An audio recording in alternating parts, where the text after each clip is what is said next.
right. yo, yo, You yo, are yo. live. Yeah, we live now, right? For a couple seconds. What's up, everybody? Marcus, what's up? Not much. How we doing, bro? And we are live on I'm Rockfin all right, also. man. Just chilling. Okay, what's up to Just everybody on the YouTube and the Rock Fin? You know what I mean? Thank y'all for checking in. You know what I mean? We appreciate it as usual. Um, I had an interesting week. This time last week, I couldn't tap in with you guys. I was in New York. I was at my family reunion, so that was a good time. We had two family events, Saturday and Sunday. You know, I came back Monday. I landed back here Monday at like noon, and basically I came home, picked up my car, and went straight to work. So, I mean, it never stops. yeah. How was your week, man? Oh man, it was not too bad. Not too bad, sir. Busy. Okay. Um, yeah. I figure. You worked, right? Oh, definitely. Oh, definitely. And I see, shout out to everybody in the building. I see Warren out there, Miguel, Baba, Jira, Exactly, Warren. Chris H. Says, "Oh shit, I saw."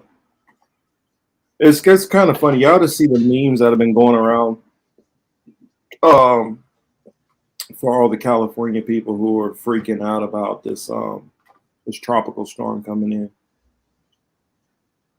It's hilarious. I'm not super worried about it. It is what it is. I don't think it's going to do too much anything. Plus, it's mostly down in the said due distance is pushing Vivek Ramaswamy. Okay. Uh, well, For what? To make jokes out of him, like pushing him for what? Metro. I mean Meteor. it's still, from what I heard, Baba. I think It's it's poor. Cat 3, but I don't know where it's at. Last time I've heard. Yeah, I mean, and in fact, um, if my computer's working fine, I leave that Metro you brought up due distance because I do want to cover one of their takes and just add on to it a little bit because they're in New York, so I mean they can only give so much critique about LA stuff. Of course, because we got a bunch of stuff to talk about, but topics we got tonight, of course, and this one will kind of just be in and out, and I'll be kind of checking outside to see how things go. I hear it's getting towards the San Diego area first for the Hurricane Hillary. Um, Actually, I should probably pull up a window so I can keep an eye on it. But we're going to talk a little bit about that and kind of be hitting that, as things develop. We're going to talk a little bit about Vivek, some things that I've heard him say. I definitely want to talk about Charleston White. I don't even know if y'all know some of the shit that's been going on. I'm surprised he has not gotten flamed up for some of the stuff that he said. It's been interesting, but maybe he's just off a lot of people's radar because he's kind of in the hip hop realm. And then definitely Larry Elder. Want to talk about that breakfast show interview, and then of course we got a couple more topics to get into. But Oh, the Breakfast Club. yeah, definitely want to talk about that. Uh, yeah, I mean, it's so many different ways that I could go from that. I mean, let's go on ahead and just let's get Larry Elder out of the way early. I mean, we're not even gonna do no intro, nothing. We're just gonna get straight into it. Let me make sure, given a little bit of time, since we did run a little bit late and we're All almost right. at 5. That's- Uh, I'm ready. I see Victory Jen is in the building over on Rockfin. Good to see you. But yeah, it was interesting. Oh, Hurricane Hillary, not Hillary. Perhaps they did it on purpose to relate it to HRC. I spelled it with the two L's anyway. I don't know. Well, I should. Did you see my tweet, Chris? On that one? Which one? About the I don't hurricane. know. Twitter was acting very, very.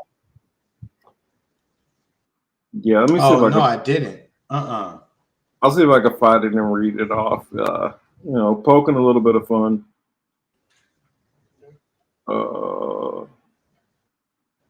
Let's see. Profile. There we go. It's crazy trying to Charleston. get through Charleston White is just a dude.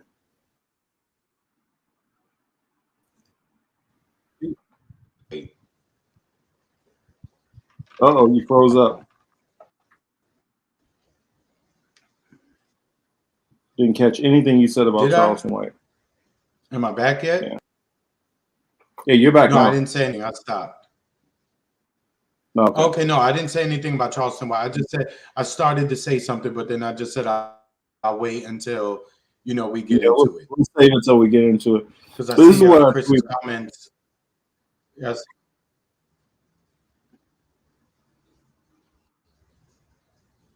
Yeah, he's kind of We'll get into him. Let me start that one, and we'll come back to that, Chris H. I tweeted out. I hear Hillary is predicted to blow hard and get Southern California really wet. What? Oh God, no! Pause everything. No.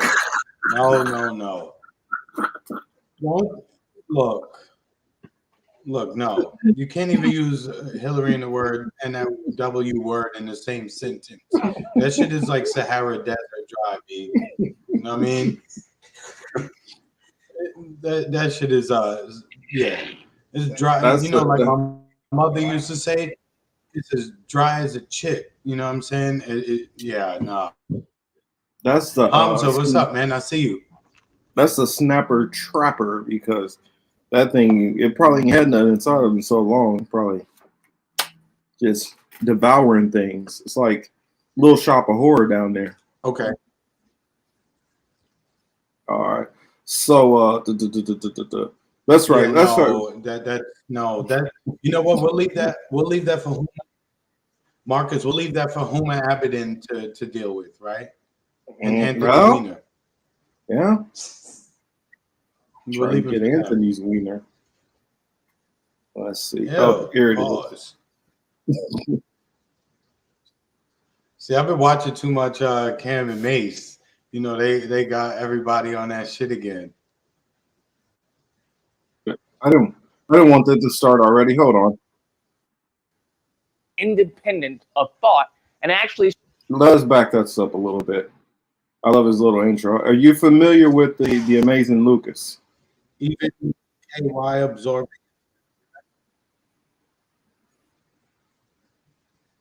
I think I've seen him or heard of it.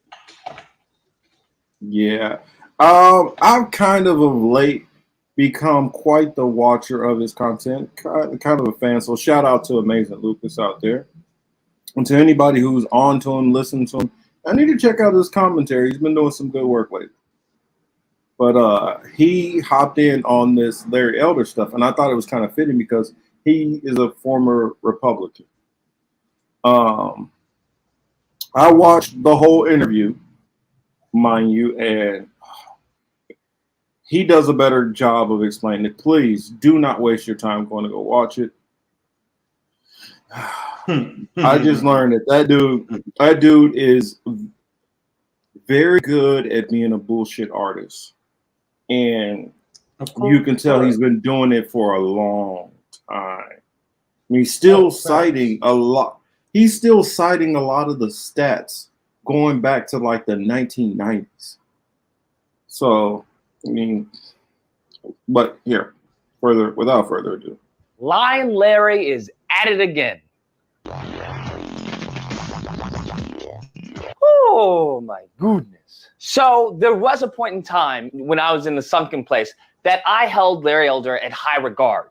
And it wasn't until I became independent of thought and actually started to second guess and question my beliefs. Because in many cases, both the right and the left are grooming the youth. That's what they're doing. You have the right going to schools and trying to get in debates with people and having these little events. And then you have the left trying to indoctrinate the kids when it comes to the schooling system and the alphabet and whatnot. Both of them are using the systems in place for their benefits. The more I learned about history, the more I actually learned about the data, I realized that Larry Elder's whole thing was to be a stool pigeon for white conservatives. That, unfortunately, is the majority role of black conservatives within the Republican Party. And it's not because it has to be, it's because that's what white conservatives want. They don't want to be told that they're wrong. They don't want to be told that, hey, your way of thinking is outdated. They don't want to be told that, hey, that's a bigoted anti-black perspective.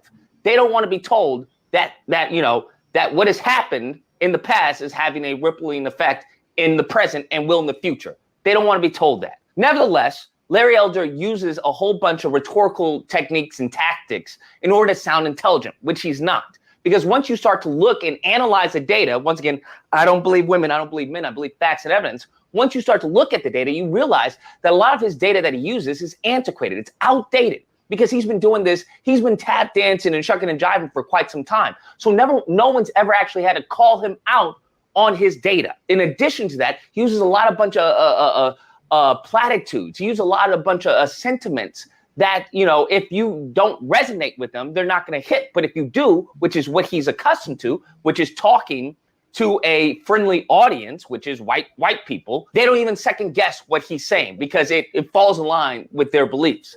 Now, what Larry Elder did in this interview was a rhetorical technique known as gish galloping, where you throw a whole bunch of data and stats and arguments at the opponent in which it overwhelms them.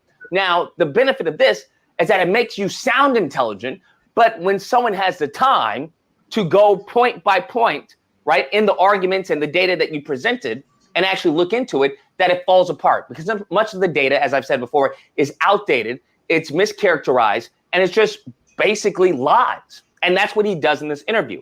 Now, I will say that Tessin does try to combat some of his his fraudulent claims or whatnot, but it seems that she was, put on the back burner. Tell me, what financial system are black people in charge of? What healthcare system are black people in charge of? What government system are black people in charge of? I'm about ready to tell you. What prison system are black people in charge? I'm about ready to tell you. I'm not talking about mayors. I already know that talking points, sir. I go on Fox News all the time as well. So let's not go there with that. I said, what system have we created? Goodness. Have we implemented that we have been in charge of? Name one.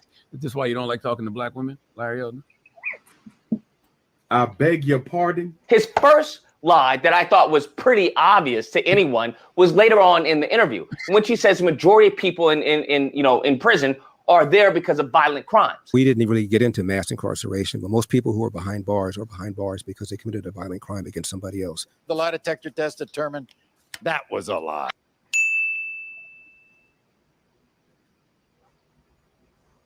And often the black people who are behind bars committed a violent crime against another black person. Well, duh. And so I want to stop it there. I do recommend going to check out the whole video. But, when he says, well, most black people, the crimes they commit against other black people. Yeah, most crimes in general, because America is pretty segregated, it's typically so-called black on black, white on white, Asian on Asian, Hispanic on Hispanic. That's just because of the proximity of our neighborhoods. If you're impoverished, you commit crime on the people who are typically near you, not common sense. But when he's talked about the whole, he said something like 90% of the people are in jail for violent offenses, which is, I'm like, how long ago where did you get this stat from? Because anybody who's even followed the criminal justice system even a little bit knows 85% of the people who are in prison are in there for nonviolent offenses, mostly drug dealers or drug users for the most part. That's majority of the prison system. But what was it? Chris H says, wow, Tesla and Charlemagne got into it on Larry. Got after Larry. Well, Tesla did. Charlemagne had Charlemagne had the weakest, defense and talking points going against him. But you could just tell, like, DJ Envy was like this the whole time. It's like, well, Envy got to lay low. Envy got to lay low because he keep being sued over that flip my house shit with his partner. I think he's been sued by 7 or 8 investors now, accusing him, Envy, and his partner of stealing money. So I just wanted to say, he's in the hot seat, so he stayed quiet. Well, he didn't. You could tell that they didn't. You could tell he didn't want to do this interview. It's obvious the whole time. This is somebody who has been either told to do it from people who are up above him, or they're doing it for money. But he did not want to do that interview. And shout out to Blue Moon Red Wine is in the building. She said it's weird that all the interracial crime is highlighted in the media, but most crime is not interracial. Exactly, most crime is not interracial, but they got to play on the interracial aspects. I get it when it's a power dynamic situation. Huh? What'd you say? Okay. I get it when it's a power dynamic, Lucy, right? Okay, yeah. Lucy, yeah, like if a white guy is in a black neighborhood and he gets attacked, I get that.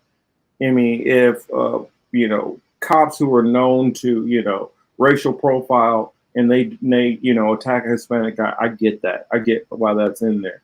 But true, it's a lot of crime which is not even covered, and it's also very selective what they choose to cover. It's a lot of shit that they just completely ignore.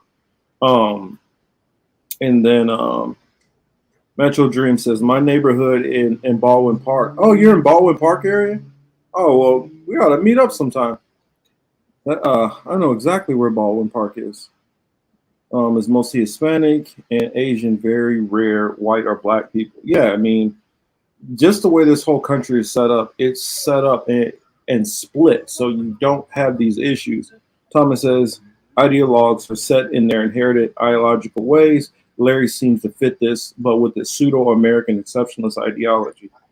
I used to honestly think like some of these black conservatives are flat out grifting, which I do believe there is a good portion that are. Larry Elder believes what he's saying. With every fiber of my being, I believe Larry Elder believes everything that's coming out of his mouth. And that's the scary part. That's the scary part. But for me, I think Larry Elder just seems to be one of those black conservatives who just know that, as long as they, talk shit that's against black people, that white conservatives will throw them a few coins. So I don't think he believes much or anything of what he says. He's just used to going to speak in front of audiences that don't know any better, but who are hungry to hear him cast his criticisms on people, on black people. So they'd be willing to pay him $5 a show, $10, $20, $30 a show. That's probably his main source of income, right? Because that group of people who he's talking to, they're not the brightest, clearly. If they would listen to a Larry Elder and then be like, oh yeah, he's one of them. That group of white folks that he's talking to, that's the same group of white folks that tell us that we should be listening to Candace Owens too. So, I don't even take their word with a grain of salt. I don't even hear their words. You hear me? I mean, I don't. You could be right. No, I'm just. I just. It's Doug. That's his lifestyle. If he goes against, he doesn't have to go get a job like you and I, right? He tries to be a politician. I understood. He ran for what, governor, or was it senator in California? Yeah, he ran for governor. He ran in the recall election against Gavin Newsom. Yeah, correct. So he's plugged into that arena, and I'm pretty sure if we check his donors, it'll probably be the same group that fund things like Talking Points USA. You know what I mean? Charlie Kirk and Candace's shit, right? It's those same people. They want to make sure that they keep enough of us on the roster that they can send out to mass media and say things to either get us upset, distract us, or to have us believing something that's just total bullshit. You know, but he was if we move forward into the interview, or I don't know if it was bad for it. I didn't listen to it. I just saw the clips, right? The one part, and again, Larry Elder, like Donald Trump and the rest of these people, they're broken clocks. They're probably going to be right twice a day. I say that because in this same Breakfast Club interview that Larry Elder did with Charlemagne and Envy, Charlemagne brought up, you know, his support of Trump. And, you know, Larry Elder was smart enough to turn around and be like, well, you let Biden come up here and tell you that you're not black if you ain't vote for him. And you really didn't have a pushback for that. You understand? You didn't like react in a way that you should have responded to somebody like Joe Biden of all people. You understand what I'm saying? It's not like somebody who has been an ally to black people or who even breaks bread with black people, goes to cookouts. You understand what I'm saying? For you to allow Joe, what's his name? Joseph Robinette Biden show up and tell you some shit like that. Mr. I'm cool with the KKK guy. Mr. I support locking all you niggas up 95% of the time, even on bogus charges. Him? That's who you let come here and say that? So again, when Larry Elder makes that point, when Larry Elder makes that point, you know, I don't disagree with him on that part of it. You know what I'm saying? Everything else is just like textbook shit that black conservatives have to do to earn a check. So that's why it doesn't really move me one way or the other. You know what I mean? Yeah, I mean, I'll give him 2 points. That and Charlemagne looked like Charlemagne, to me, it was embarrassing for him to be like, well, what should I have said to him? Because I didn't really take it, you know, like that. He said you should have told him, I can decide whoever the hell I want to vote for. You don't determine if I'm black or not. And I mean, that's kind of paraphrasing roughly what he said, but I completely agree with Larry Elder there. You don't let some random ass goofy white man who's been probably one of the most racist people in the government, or at least his policies have been, try to tell you what determines being black or not. That's just fucking ridiculous, especially when he has literally no plans to help the black community. And then Larry Elder, he brought up one point, I'll agree with him, but conservatives need to quit overstating this. You know, is there a problem with the black family and, you know, the nuclear family? Do we have issues there? And would that help if more of these relationships were able to stay together or have the father in the house? Yes. But this is the most important thing and basically the only thing to worry about. And there's no iota of, you know, systematic pressures or anything going on. Granted, I don't think it should be an excuse to be like, well, we got all this shit against us, so we can't get ahead. I'm not saying that. But at the same time, we don't ignore it and act like there's no pressures that are affecting us either.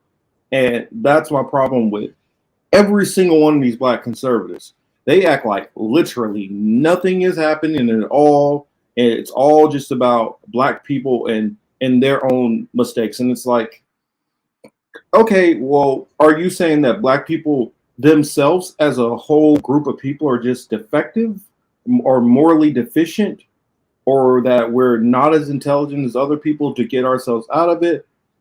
Because if you tell me there's no issue with systemic racism, then it's either one of two things. If there's no systemic racism, which is affecting the whole community as a whole, and there has to be some kind of residual trauma that's going on from all the different things that have went on in here, or there's some kind of systemic issues that are holding some of these people back. And you can only pick one of the three, basically. There's no other option. You just can't put this all on well, the fathers aren't in the home. That's BS, because my father wasn't in the home, No, and you that can't. didn't stop me. Oh, go ahead, I was Chris. gonna say you know that I'm tired of hearing. No, I'm saying I'm tired of hearing that bullshit. You know, it's just a shot at black folk, right? You know, this conversation, because you know there's plenty of white people, there's plenty of Hispanic people who, and there's plenty of Asian people who, women who are raising their kids without the father, whether they are single Hmm. parents or whether they've moved on to a new relationship with somebody else. But there's plenty of them who are not, you know what I mean, living in a nuclear situation with the biological father or mother. So I'm Yeah. just, it's the 21st century. I'm tired of hearing that. The last two generations of black men are largely there with their children and their families. And if they're not there with theirs, they're there with somebody else's. So at the end of the day, people are already, men are being fathers in some capacity or not. You understand what I'm saying? And if we talk about it takes a village shit and you actually believe that, then it's going to take a village. It's not just going to Yep. be that. And also, we know that there are situations in which, you know, families are together. They are under the same roof. Neither parent is nurturing. Neither parent is loving. Neither parent is particularly intelligent. Neither parent possesses emotional intelligence. Neither parent is involved with the schoolwork. They don't care about the school. They don't care about the grades. So again, Hmm. when you do have the nuclear family, even though the numbers are higher for success in that situation, it's still not 100% guaranteed that you're going to be like so much better off. I'm Hmm. not making the case. I'm not making the case against it. All I'm saying is let's be realistic, like everything else. Let's be realistic whenever we analyze these things. You know what I mean? Yeah, I mean, I just get tired of, and for me, the whole blaming everything on the fathers, like everybody said in the chat, it's lazy, and honestly, it harkens back to the '90s. Was it like a epidemic of black fathers out of the homes, and mostly that had to do back to like Joe Biden and the whole stop and frisk era, and then conservatives will also hit us with this. Well, the black community is committing crimes at a higher ratio. Well, here's something that a lot of them don't factor in. When they were doing the stop and frisk stuff, they're only focusing in one direction. They're not patting down Mhm. and checking everybody. I mean, you know how meth got so bad in Kansas City? Because they spent all of their time focusing on looking in the hood first and foremost. They looked in the black and brown areas, couldn't find it. Search after search after search, couldn't find it. And then they moved on to the trailer parks. Couldn't find it in the trailer parks. So, okay, it's not the poor black people. It's not the poor Hispanic people. It's not the poor Asian people. It's not the poor white people. Where is it? Where is it coming from? Well, you know where it happened to be coming from? The white suburbs. That's where it was coming from, because people were buying houses in the suburbs and they were having full labs in the basement. And the only reason why they caught on to it is because the fire department kept having to put out all these houses that were catching on fire from the meth labs. And I mean, Yeah, I remember that phenomenon that was going on, I would say about maybe 11, 12 years ago. Yeah. And that's when they start catching on to it. And they don't focus, when cops don't focus on crime in other areas, it's hard for you to say, oh, well, these people are committing crime at this rate. You're not even looking for crime over here. So how do you know what's going on over here? It can be Isn't it human funny, trafficking and all kinds of stuff. Yeah. Mark? Isn't it funny, Uh-huh. right? That, you know, black folks are degenerate because, you know, they got caught up with crack, you know, during that era and shit like that, right? Mm-hmm. Meanwhile, it was the government importing. With the whole meth craze, them motherfuckers was cooking that shit in their house. Mm-hmm. Well, that's something also. It's, you know, I just That's something crazy also. The CIA basically admitted with COINTELPRO what was going on, how they were flooding the crack cocaine into our areas. Okay, so and I like to put this all together because a lot of times everybody doesn't put all of it together. media. I think Sorry. Go ahead. Or No, here, no. let me get this out, and then you Finish cooking. answer. I'll reply. Okay, they don't Yeah. they don't put all this together. Once you had all after World War II, you had a lot of like the black veterans coming back, and they were moving to more of these cities, and they were starting to start to build wealth within the family. Well, what started happening is all of a sudden all these factories are getting shut down right and left.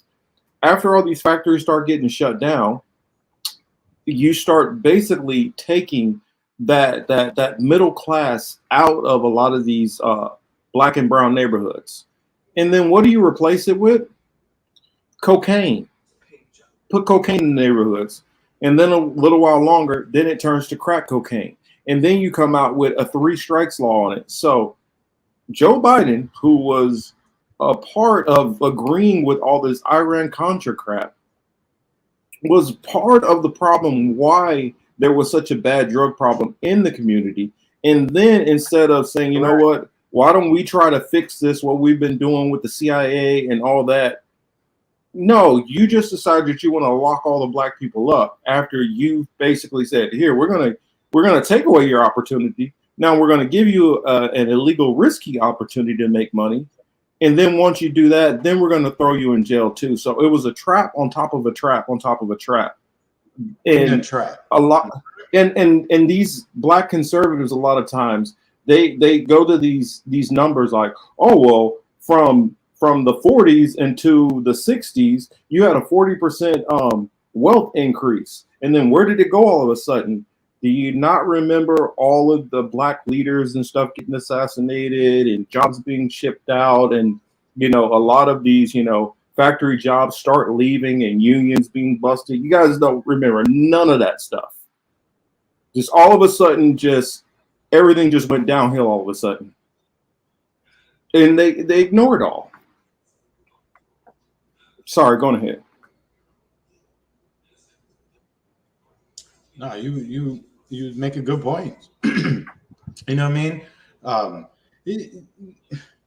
Sometimes with the black conservatives, it's they see government wrongdoing, and they're just like the white conservatives.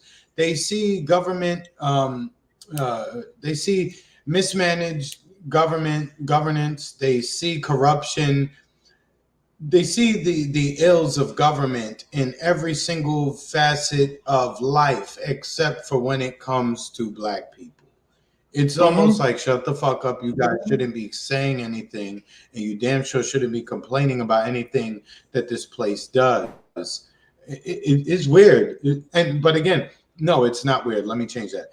It's understandable. This is what they have to do to get it checked. Because the people in Kansas City, the people in Indiana, the people in Georgia, the people in Tennessee who don't live around, black folks, they hear shit like that, and they're more than willing to like pay $2.99 a month to listen to you. If you got 2,500 people to pay you $2.99 a month, I mean, that shit adds up after a while. You know what I mean? Oh, Thomas, that's what I wanted to say. I have some questions for you, Thomas. I don't have to be right now, but I just want about what we were talking about earlier. Yeah. I got some questions. We got to get Thomas. We got to get Thomas on like a private, like a off-camera thing. And I bet Thomas, I've been getting him on to what's been going on with this whole Abo stuff. So yeah, it's the craziness of it. I mean, he don't even Thomas. He don't even know. He hasn't been on TikTok yet to really see how crazy it really gets. Yeah, and to Thomas is speaking of the devil. Well, not the devil, Thomas, but you get it. His last comment, right, when he says alcohol to the reservations, crack to the city. Yeah, more or less. That's what them Europeans do, y'all. They poison you in every which way. So I had this one. Oh no, you know what? No, Chris,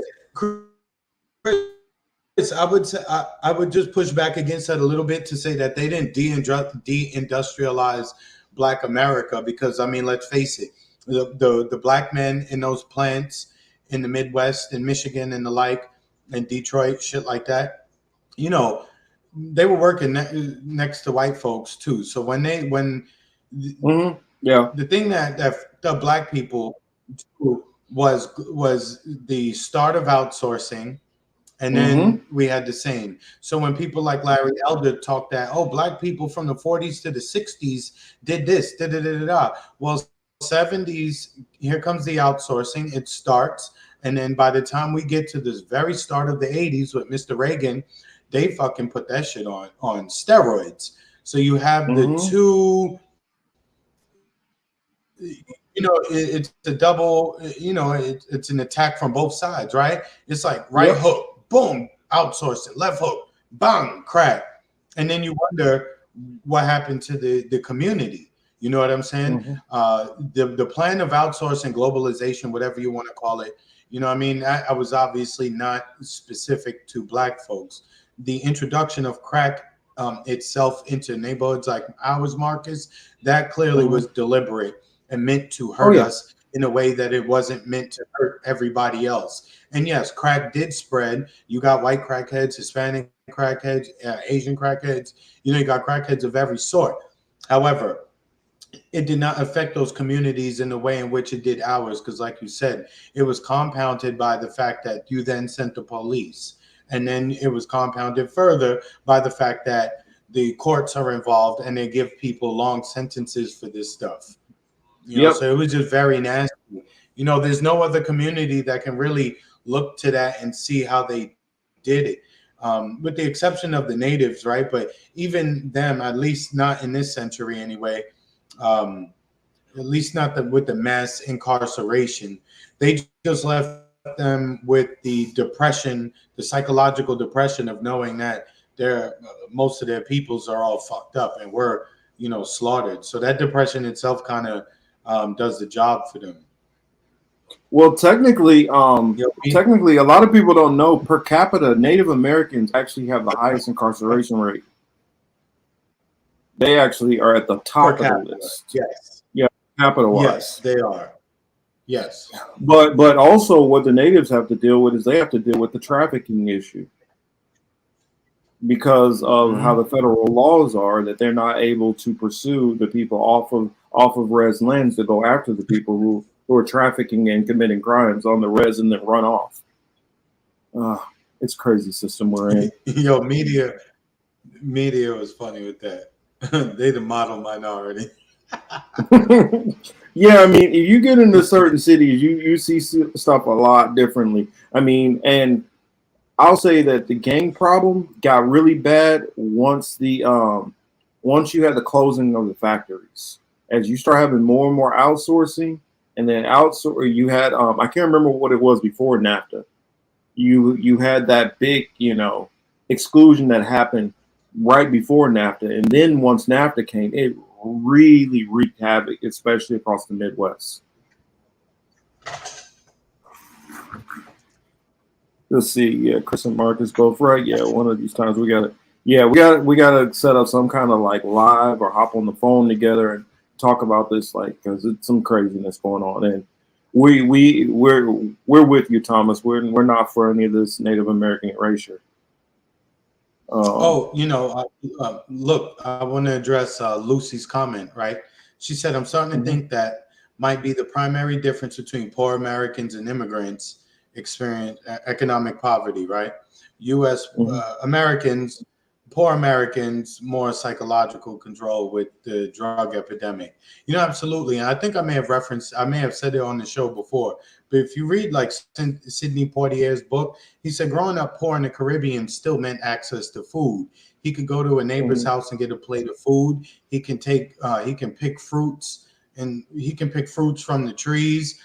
Being poor meant that you woke up facing the ocean and listening to the waves come crashing in. You understand? Maybe you had to walk a long way with some fresh water to where you needed it to be. But he said everyone lived like that, so no one really understood that they were quote unquote poor or in poverty. He said when he came here And you know how the department stores used to have the TVs in the, In the window? in the front facing in the Mhm. windows. He said right there that was that's what taught him he was poor, because he didn't have any of those things initially that they were showing on the TV. So he said it made him feel a way that he never felt before, growing up in the Caribbean, in the West Indies. He didn't have that feeling because he looked around, everyone was living the same way. Class wise, everyone was doing the same thing. They're producing for themselves, they're doing labor. You know what I mean? You come here and they show you the Mercedes Benz you can't afford.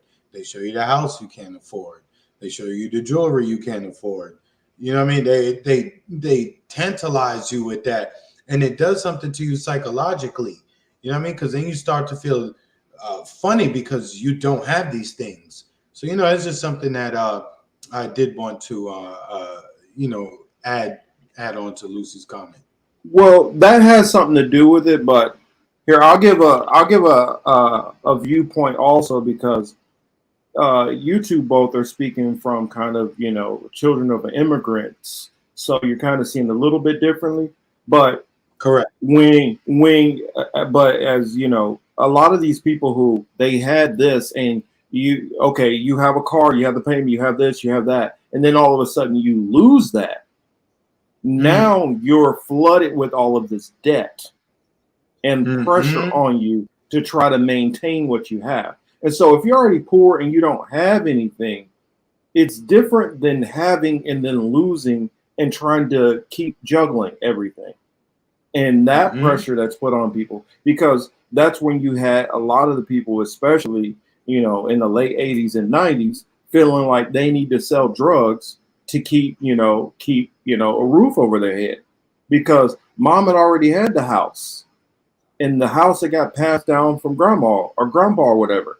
And so now they have that house, but now they're struggling, making ends meet. And so what happens? They refinance now.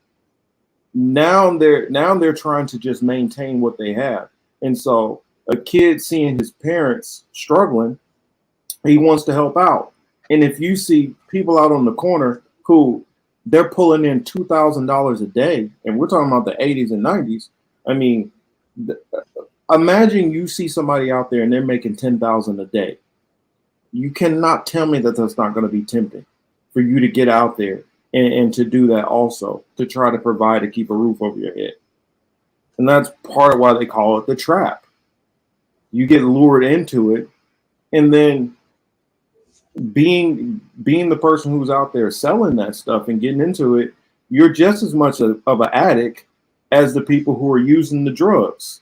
Because once you start getting that money and you start maintaining a quality of life, it's hard for you to go backwards.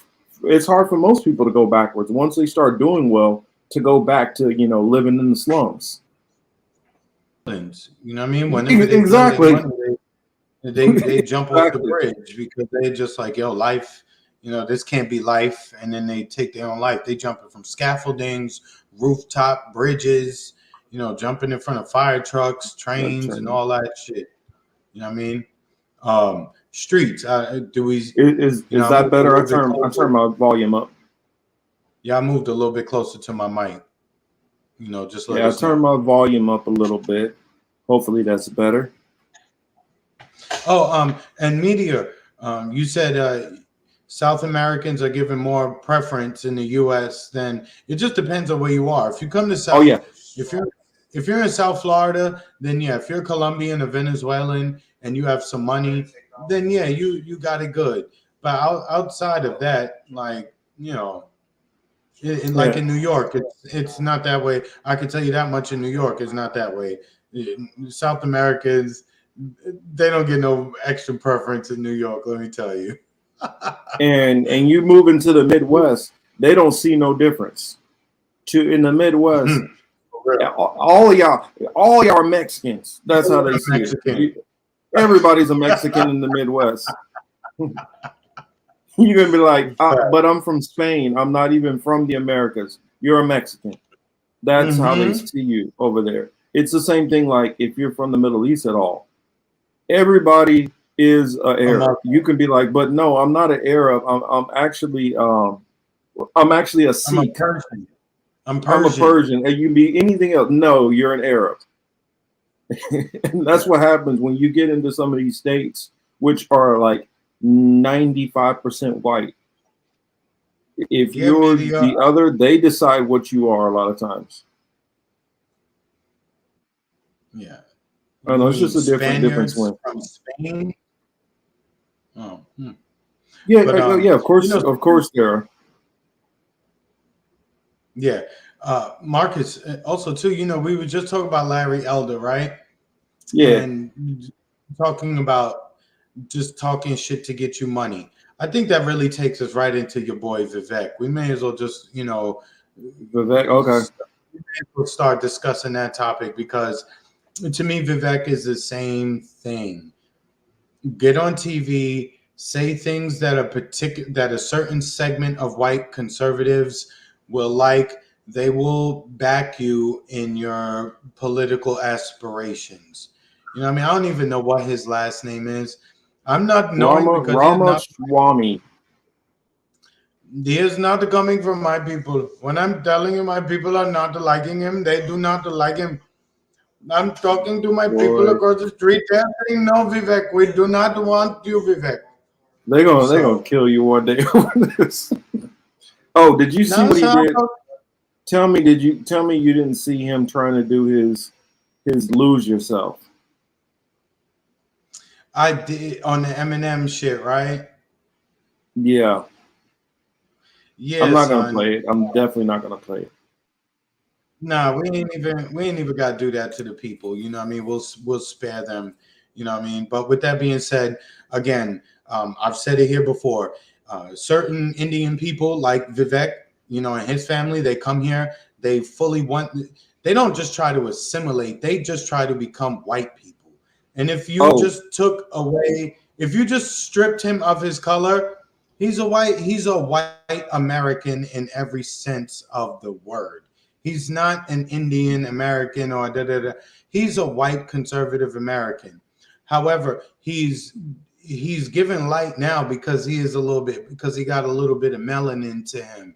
So when he starts talking shit about non-white folks, you know what I mean? They like that shit. They like when people like Vivek come on TV or get online and they start telling you, yo, why are you minority people talking about the government? Like, you should be like me, raise yourself up, by your bootstraps and just make it, just buy 19 corner stores and 5 7-Elevens and you'll be all right. Yeah, that was very stereotypical and I did that on purpose. You know what I mean? It's not like that. But going into Vivek, if you really take a look at him, this dude was like pro-vaccine. He was pro-CDC. He was pro-lockdowns. He tried to have all that shit erased from, certain online websites and shit like that. I thought I saw somebody say something about George Soros. He's received funds from George Soros's people too. So with that being said, he's not a legitimate candidate. He's nobody that we really should give a bunch of time to, you know what I mean? Because he is just the prototypical non-white conservative who they hype up because they have no problem taking shots at non-white folks on the other side in particular. You know what I mean? So he can say things about black folks, Spanish. He can say things about black Democrats. He can say things or black liberals or women. That's what they paying him for. That crowd, the crowd of people who like that. Sorry, Marcus, and I'm almost done. The crowd who like that people, the crowd who really appreciates people like Larry Elder and a Vivek, they will pay for it. They're quite okay with parting with their dollar just so that they can have somebody say something. That's their cover. You know what I mean? Yep. You know how in the gay community, some women say dudes be having beards.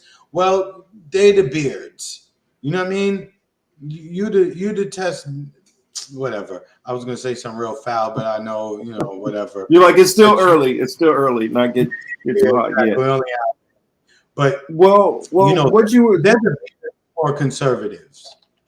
Well, what I noticed from Vivek is Vivek started off, doing the typical conservative thing. Let me go dog the black people out first and talk trash on black people and piss them off. And now he's kind of doing a rebrand a little bit.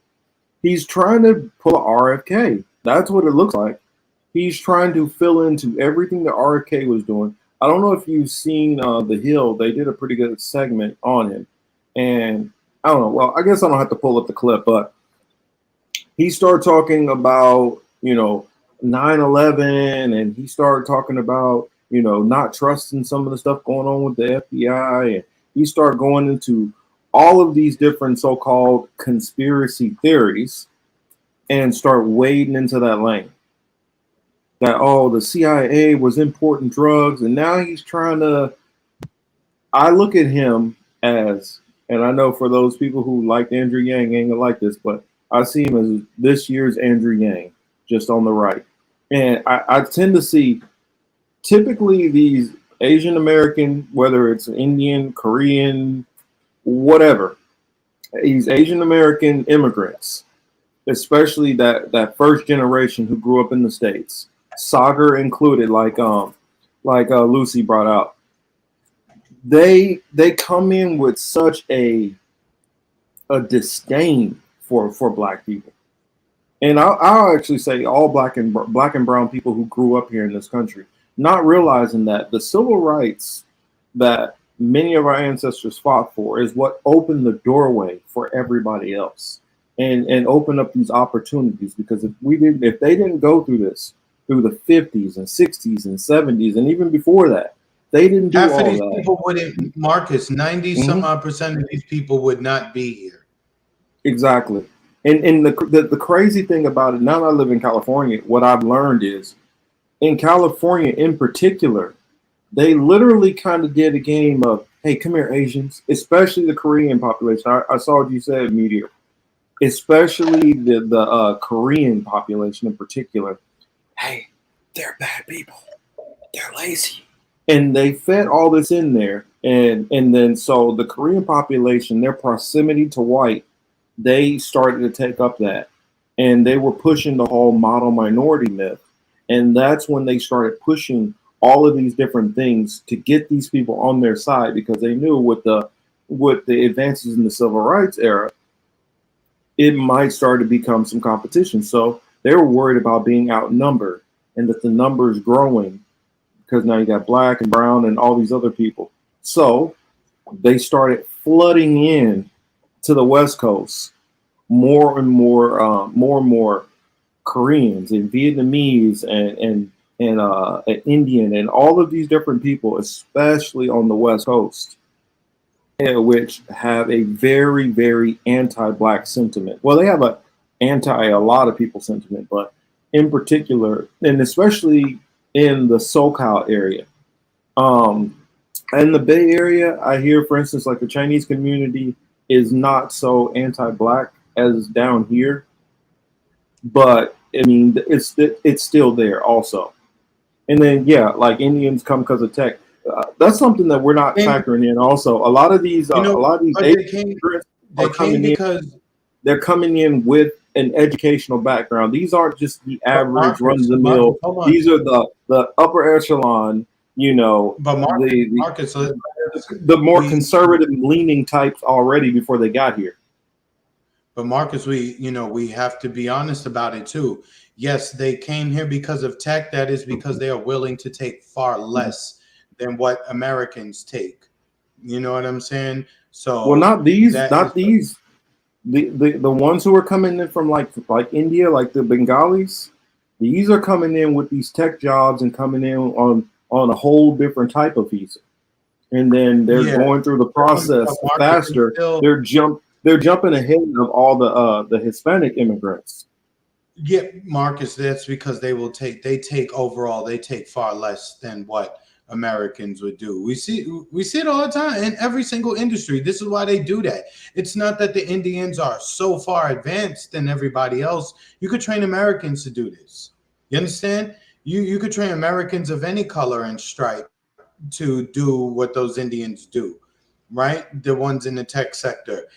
You know, you just have to generate the interest, or you pay to train people. You know, their situations in India and that particular region are what they are. So they have to, you know, jump into that sector because that it is what they do. But compared to what Americans would be paid for some of the shit that they do, please. Yo, one American is probably like 6 or 7 Indians. And we saw with Disney a couple years ago. You know, when Disney here in Orlando, when they brought in all these tech workers, right? They brought in all these Indian tech workers to Orange County, Orlando, to train with Tammy. What's up? They brought in all these Indian workers to train with the staff in Orlando in the tech sector, right?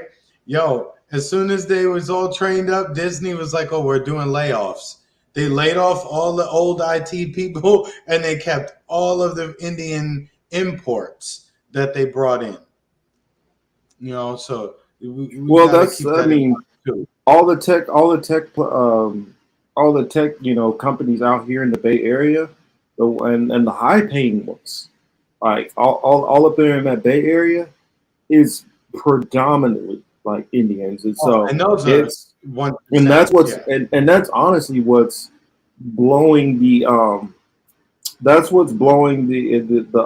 housing rate up in California and making it so bad, because they're making so much money, and so they're like, well, I don't care, and so they'll throw millions of dollars in paying way over the cost, which is pushing more and more people. That's the reason why California, like, the black population is diminishing like rapidly, because they can't afford to stay here.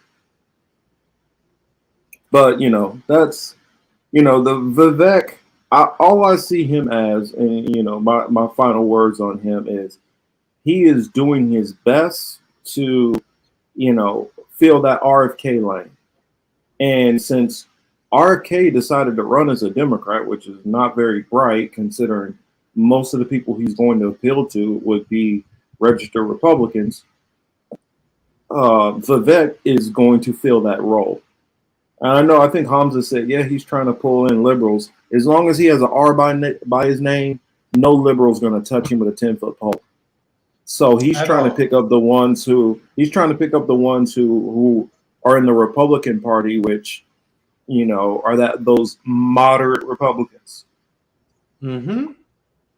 Well, we need unity. Nick Pasa Jordula on We Need Unity, and Nick Cruz said we need solidarity, not under our well, but here's the thing. Us over here at the Political Matrix, and I'm pretty sure I can speak for Chris, we don't believe in none of this. The system itself is completely corrupted. Like, there are literally families of people who are controlling this whole damn thing. So you thinking you can get some solidarity within this political system is a fool's errand. I hope I'm not being offensive to anybody who's a follower of any of them, and I hope they don't take it offensive when they hear it. I don't mean it that way to be offensive. But when I know for a fact, for instance, the DuPont family literally made the weapons for every war, the Revolutionary War up to Vietnam. One family. The tobacco products in this country are mostly owned by one family, the Reynolds family. When you start really going down these families and realize that most of the industries in America are only controlled by handfuls of people, literally. And then you realize every one of these politicians, in order for them to get in power, all have to go through these families.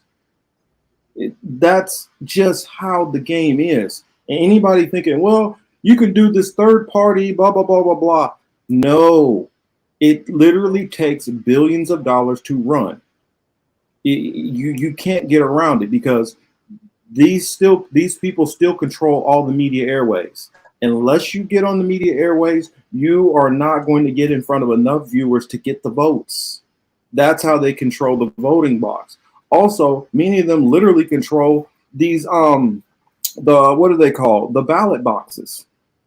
So even if you do get those numbers, they can still screw with them. So thinking that you can somewhat get around this by voting this way and uniting it, no, that tells me that you do not get the gravity of the system that you're actually in.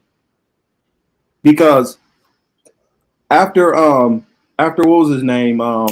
Ross Perot in '92. After Ross Perot, who was a billionaire who took his own money and is like, all right, well, I can run outside of the system. Think about it. This is before a lot of the media.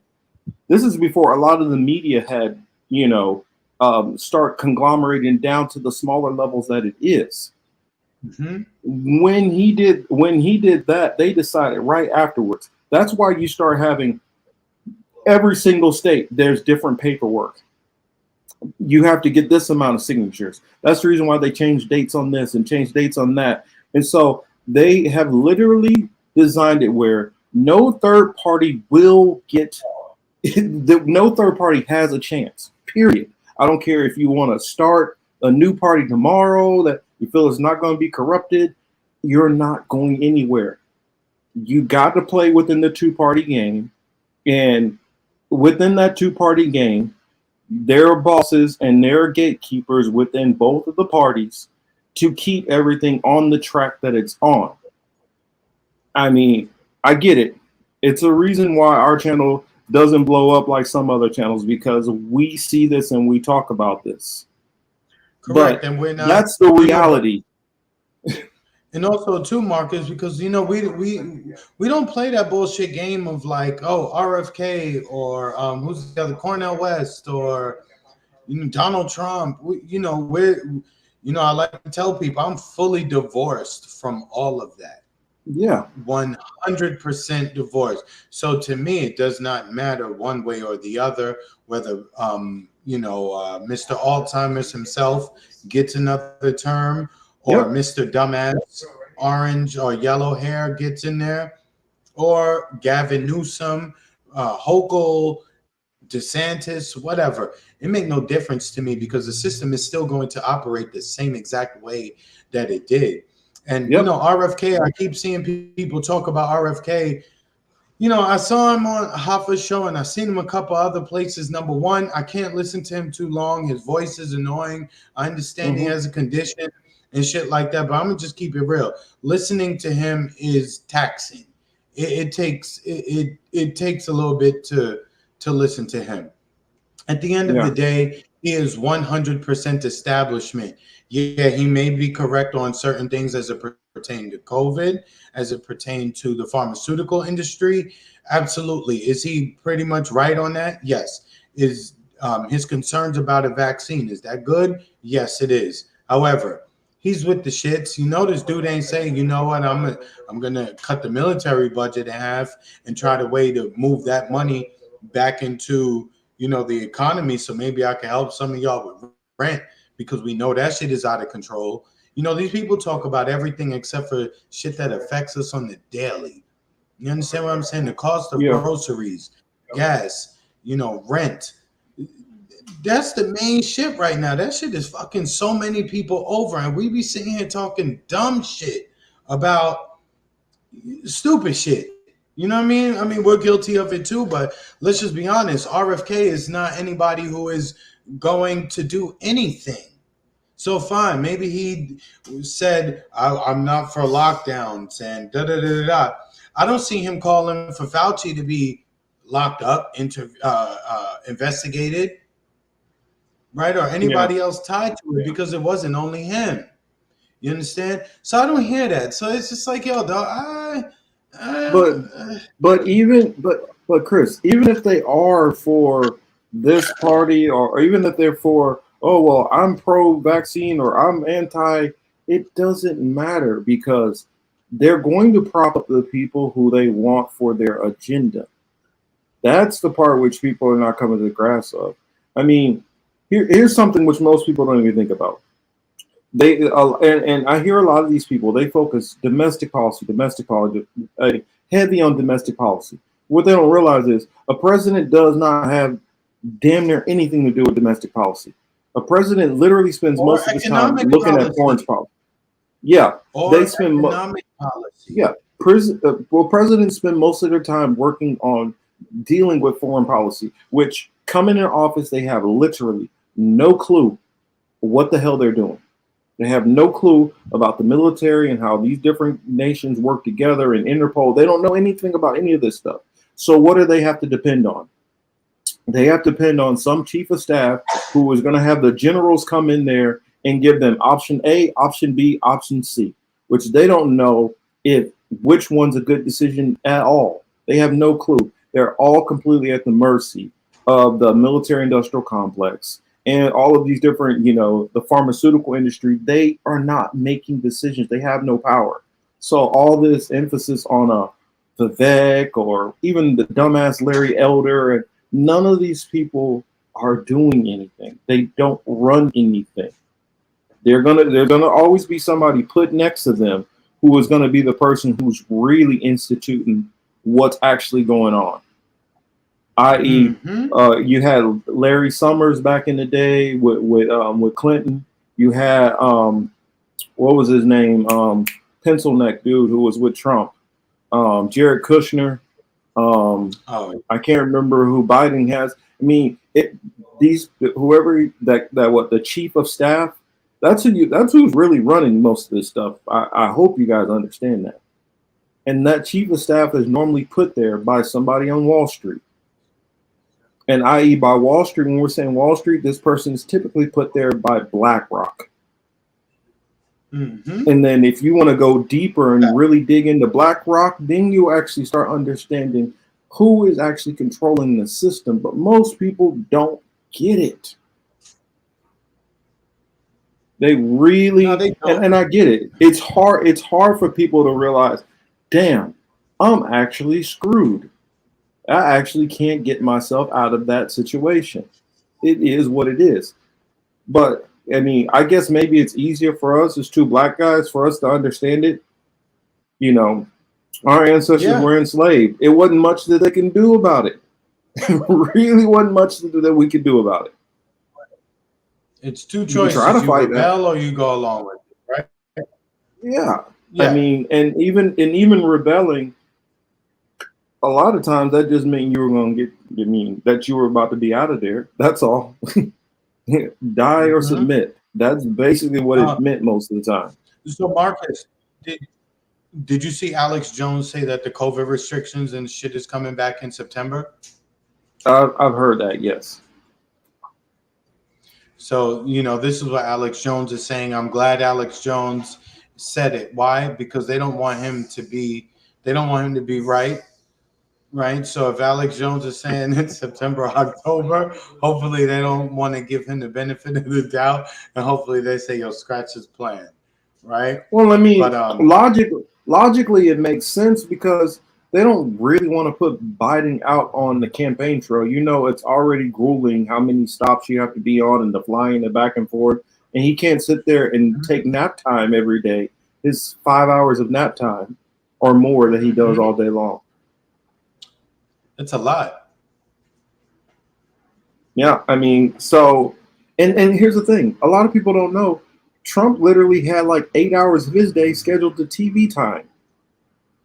These presidents are not doing anything. They are literally not doing a damn thing. They're not. I mean, I don't think people really grasp that. They are figureheads completely. They're no different than Dianne Feinstein right now. All of her aides are running everything. They're no different. And then when you get behind even Congress is controlled by K Street. So all of the lobbyists, which people talk about, well, I think fascism might be coming. We already live in a fascist country. Our corporations already control everything. They already do. It's just It's just a little thin layer to make people think that it's different, but it's not. You have been living under fascism. It just hasn't became, as authoritarian until lately. Mm-hmm.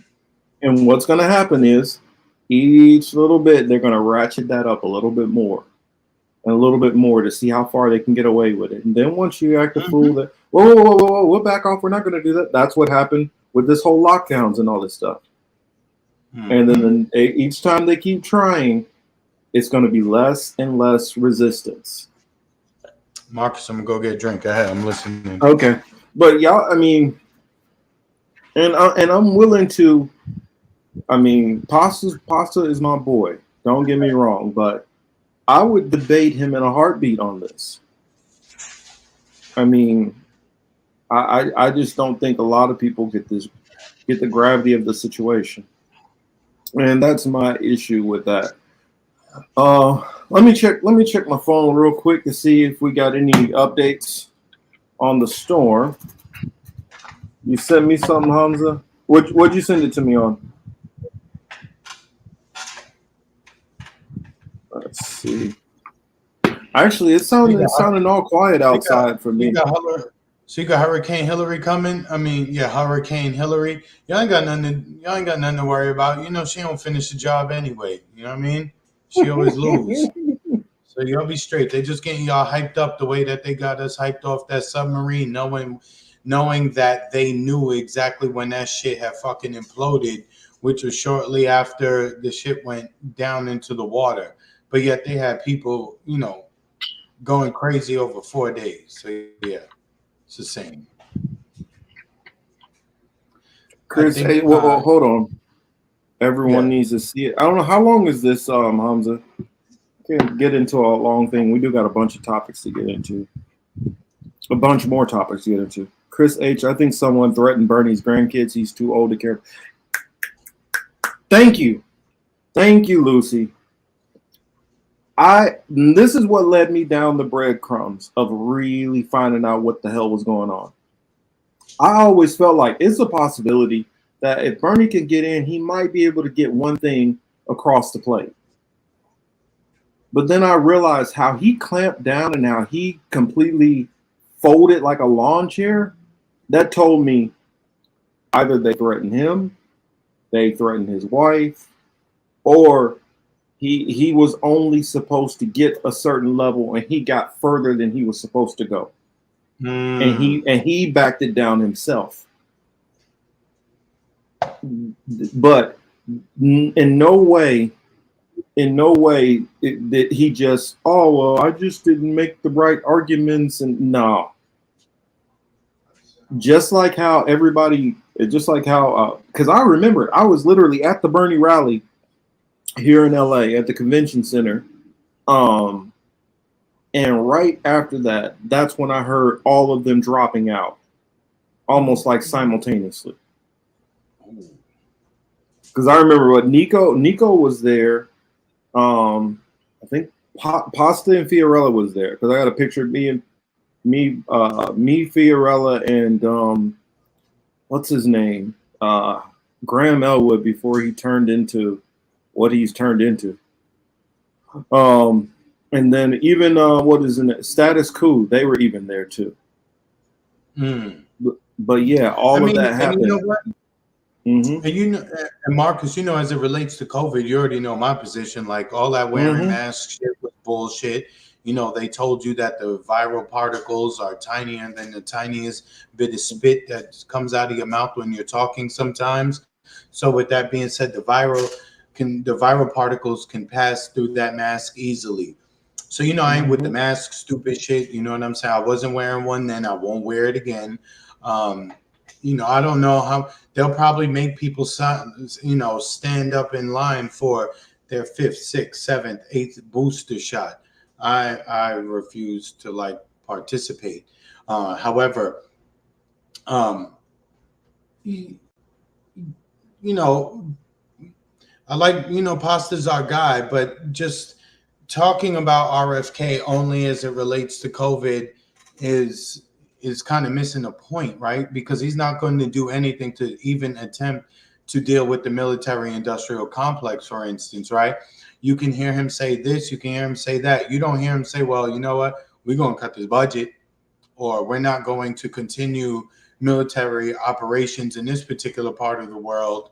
We're going to stop antagonizing people. He's not saying any of that. He's just on every show talking like this. And, you know, my uncle and my dad. Yo, I can't listen to that, Marcus. That shit sounds I mean, crazy. but here's the thing. He's not going anywhere anyway. He's really not going anywhere. That part. Think about it. He's in the Democratic Party. You really think there's any reality where they're going to let RFK be the Democratic nominee? There's no reality where he stands a chance. There's no reality. I mean, I you know what? Gavin Newsom hasn't even put his hat in the ring, and it's more likely that Gavin Newsom would be the Democratic representative than he would. But they're not going to do that because they can't, with the Kamala situation they got there, because if Biden had to step down for medical reasons or whatever, which is very possible, Biden has to step down. They can't get around the Kamala problem. You still got Kamala there. You can't push her aside. Because you're already struggling with the black male vote. They lose the black female vote. Guaranteed, whoever the Republican nominee is wins. Guaranteed. But unfortunately, black women are married to the Democratic Party, and a lot of them you can't even say a single fucking word to. No, that's what I'm saying. You put Kamala aside. Put Kamala aside and see how fast they sit home. I'm saying the average black American woman or black woman, regardless of where they're from in this country, if they've been here long enough, that's what I'm saying. If they put Kamala aside without replacing her for another black woman, you will watch black women as a whole sit there. I guarantee you, you'll see easily a good 30 to 40% drop in the black female vote instantly. And we already have you have some of the black males who are saying, you know what? Well, we're going to just vote for Trump. And then you got a big portion who are like me and Chris, more and more like me and Chris, who are like, no, we sitting home. We not messing with neither one of y'all. No, there's no need to deal with either one because, you know, all roads lead back to the same way. They both suck your pockets dry, your emotions dry, and they tell you go about your business. No, it's like Scream. You're running from one of the one ghost face just to run into the arms of the other ghost face. Either way, you're getting got. So it's pointless. So that's the reason why, like Chris says all the time, just worry about you and yours. Because at the end of the day, all you can the most effective fight tool you could do is something that nobody is going to employ. And that's the crazy part about it. The most effective tool you have is to do nothing. Because part of their system, so it's legitimized and looks on the up and up to the rest of the world, they need your participation.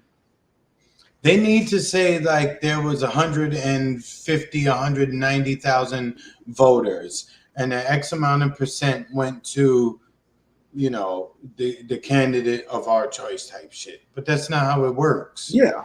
If you like, for instance, what would they say? What, 140 million, 150 million people voted this last time? If you have only 60 million people vote in the presidential election, that'll be nonstop, cover to cover on every news station around the world. Oh yeah. That the United States system is falling apart. And they cannot have that because this system is held up the same way the market is held up. It's held up by an idea, a belief system, the same way with the banks. If everybody all of a sudden say, you know what, I need to go take my money out of the bank, this whole system would collapse. And this whole thing is being held up on belief. It's all being held up on belief. So this system, this political system, is no different than the stock market, the banking market. All of this stuff is being held up on twigs. But the problem is they have so many people believing that we can vote for the Democrat and then push them further to the left, or we can vote for the Republican and the Republican's going to do this, or we can vote for the third party and then we can get them to do this.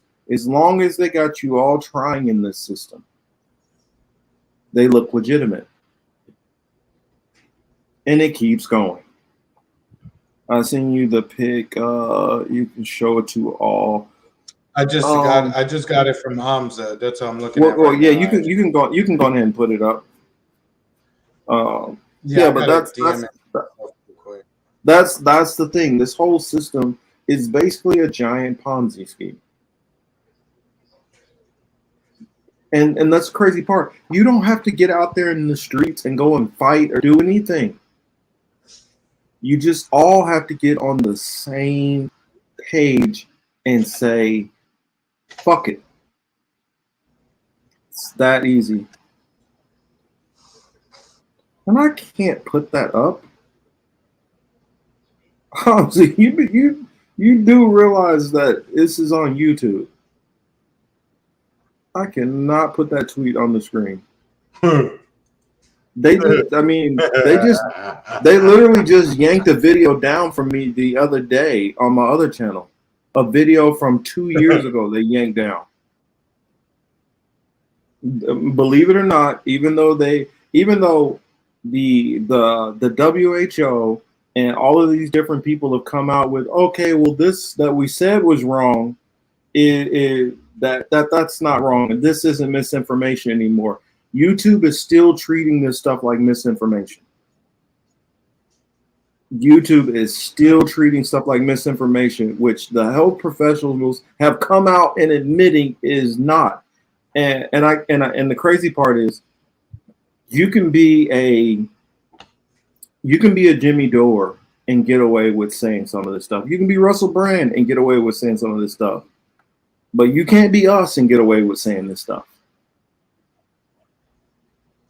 I mean, even a Jackson Hinkle, which I don't know who he's paid or what he got going on, but somebody is putting rocket fuel to his career. Atris, what's up, my man? What's going on, Trez? Have you seen that? Hamza sent me something. It blew my mind. Do you know that Jackson Hinkle is higher than what is it, Narendra Modi? As far as on the Prime Minister of India. The Prime Minister of India, as far as on Twitter, as far as like mentions or whatever. So he's literally higher than the world leader. A 23-year-old has been able to get that level of attention. He's got to be solid, right? I mean, it's just weird to me. I mean, he might not have nothing to do with it. It might not be on him.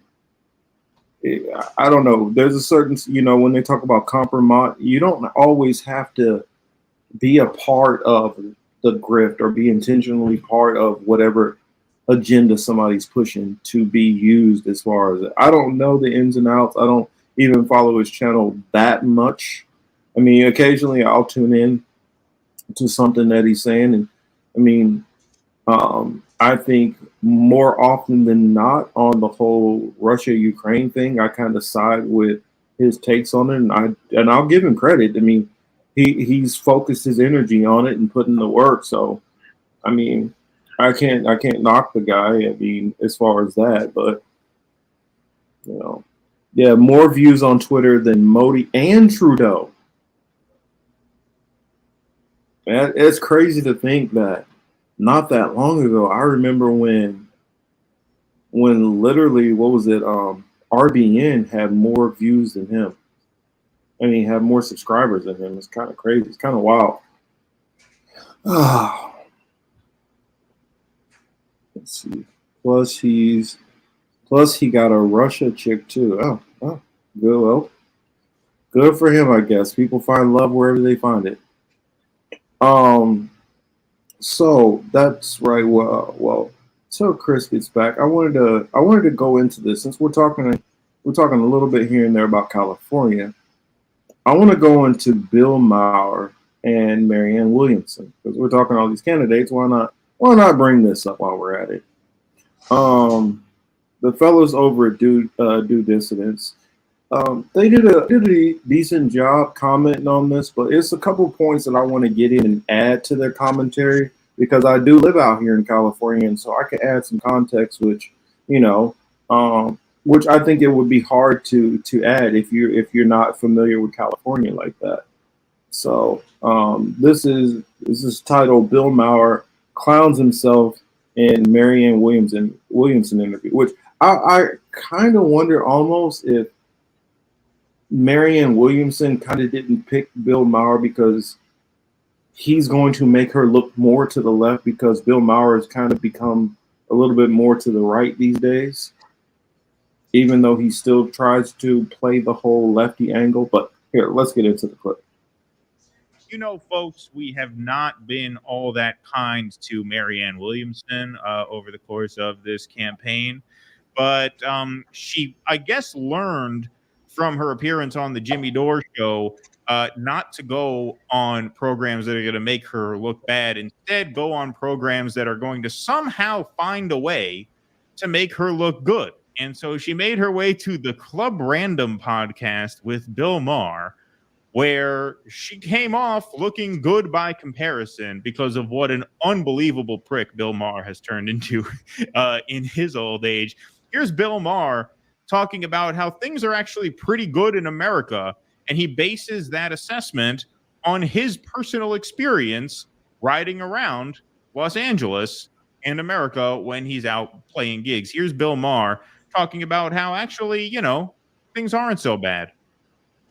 You just ride around, you just see a country that does not look like it's falling apart. Like, my eyes also matter. It matters what I read and what people tell me. It also matters that I just live in this world and I travel a lot. You don't. There you go. What'd you say there, Chris? What'd you say, Chris? Or was it them about to say something? No. Go ahead. Okay. Don't really live in this world. That's the whole point. Is that Dude, your eyes are actually the worst source of information you could possibly refer to because your eyes are wired to your brain and your body, which gives you a very subjective experience of America because you're rich. You know what I mean? I still don't understand, given the amount we talked about this yesterday. I don't understand, given the amount he's on the road, that he could say that. The first time I ever went to New Orleans, I was hanging out in the French Quarter like all the tourists do, right? But I saw coming in all these boarded up warehouses and these, clearly there had been industry in the area that was now all gone. And I had never been there before and I noticed it. I was curious about it.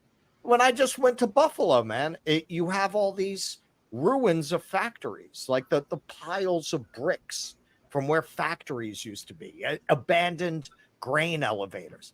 I was there for 5 fucking days and I saw that. This dude has been traveling the country for decades as a stand-up.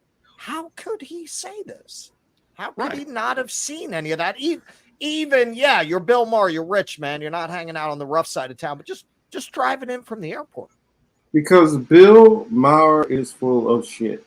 That's why he can say that. When he goes in these other cities, I guarantee you, he's not picking up a rental car. He is guaranteed going from that hotel, hopping into a limo, riding across town, probably getting high in the back the whole damn time and drinking. He's not hanging out with the people. And also, he's going to very selected places when he goes out of town. I guarantee you he has certain places which he goes to dinner at, high-end places. I guarantee you any food that he wants, he probably has it brought to his room and catered. He's not hanging out with the masses. He hasn't done that for a very long time. And when he talks about he drives through and he sees things, he's in his own bubble, his own enclave, where life is it could only be a little bit better. It can't be a whole lot better, just a little bit better, right? So I always expect Bill Maher to maintain that perspective, because that's who he's been from the start. You know what I mean? Like, he's cool and all on certain things. We watched his show, but then there was a lot of things that he missed. When you see old highlights and old clips of his show, and you're like, damn, I was really a fan. And I was a fan of that. I used to record that. Yo, I wouldn't leave the house Friday until I saw Bill Maher. Like, my homeboy would come over and get all pissed off and be like, dog, you got free cable. You could record it, or you can watch it on demand the next day. And I would be like, I just want to watch the show. That was obviously a long time ago. Mm-hmm. You know what I'm saying? Yeah. But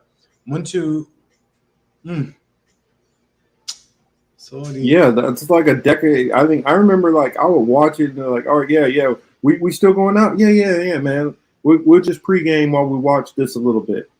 And now his takes are so shitty. But what you said, and I know some people in there said, who the hell watches Bill Maher? Believe it or not, a whole lot of shit lives watching.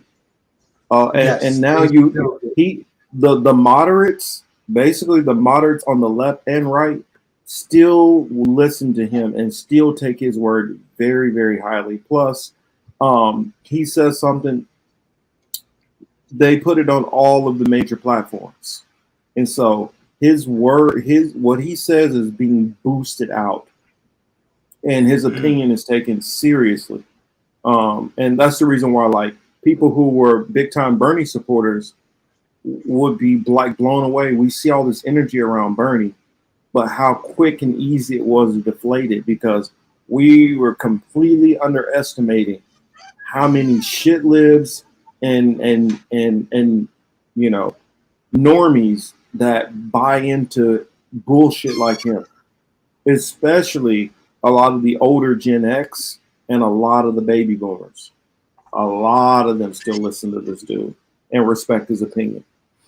But another thing, Acha says here, California cities are third world. I'm like, the reason why I know he's full of shit is, you know how many more tent cities that have been popping up all over this place? I mean, in here, she says something about Skid Row, but it's not just Skid Row anymore. It's all over the city. It is everywhere. I mean, Larry Elder talked about it in that interview about, because Larry Elder's from out here in California also, about how I can't remember what store it was. Was it Macy's? I'm sure Meteor Dreams probably don't know which one it was, where they went in, sprayed the security guy, and then was just like grabbing bags and bags and bags. Ended up taking like $100,000 worth of merchandise. For real? Yeah, and this happens now, starting to happen on a regular out here, where they'll just randomly pick a spot, and next thing you know, they spray the security, and 30 people run in and just start grabbing shit. That's starting to happen more and more out here. And so he's telling me, yeah, it's getting very dangerous. And then there's people like, we can't keep taking this. Well, what are you going to do? Every store, you're going to stock it with 30 security guards? Mm-hmm. Are you just going to have cops staked out at every single mall? Do you know how hard it would be to do in a metro area of 18 million people? Yeah, I know you would have to go the independent route. You know what I mean? You have to ask. But you're not going to pay. But how much are you going to pay them? Oh, I'm nowhere near enough for them to quit their day job. And so what you're going to have is, it's not going to be able to match the overhead paying these people and how much you're bringing in on profits, which is automatically going to lead to inflation. It doesn't work out business wise. It makes it's cheaper to just let them go on ahead and take the stuff and then file it for insurance. That's what's typically going to happen. But I don't see any solution on necessarily stopping it. I mean, you have police patrols who do ride around and stuff like that, and they catch people occasionally. But just like that situation with Kai Cenat that happened in New York. Yeah. For those who don't know, how do you stop that? Yeah, for those who don't know, Kai Cenat is a YouTube personality dude. He basically plays video games a lot of the time, and he's amassed a significant following. Kai Cenat went to New York 2 weeks. Well, yeah, 2 weeks ago, he said on his Instagram posting that he was going to be in New York to give away tech shit, computers, this, that, things of that nature.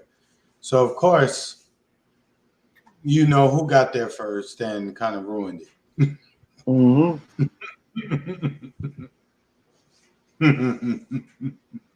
Yeah, so.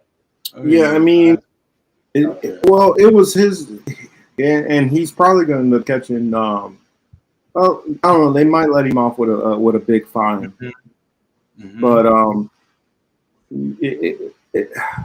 I mean, people like Bill Maher, when they say like, "Well, I don't see what's going on," that tells me he hasn't been to like the Walk of Fame in a very long time.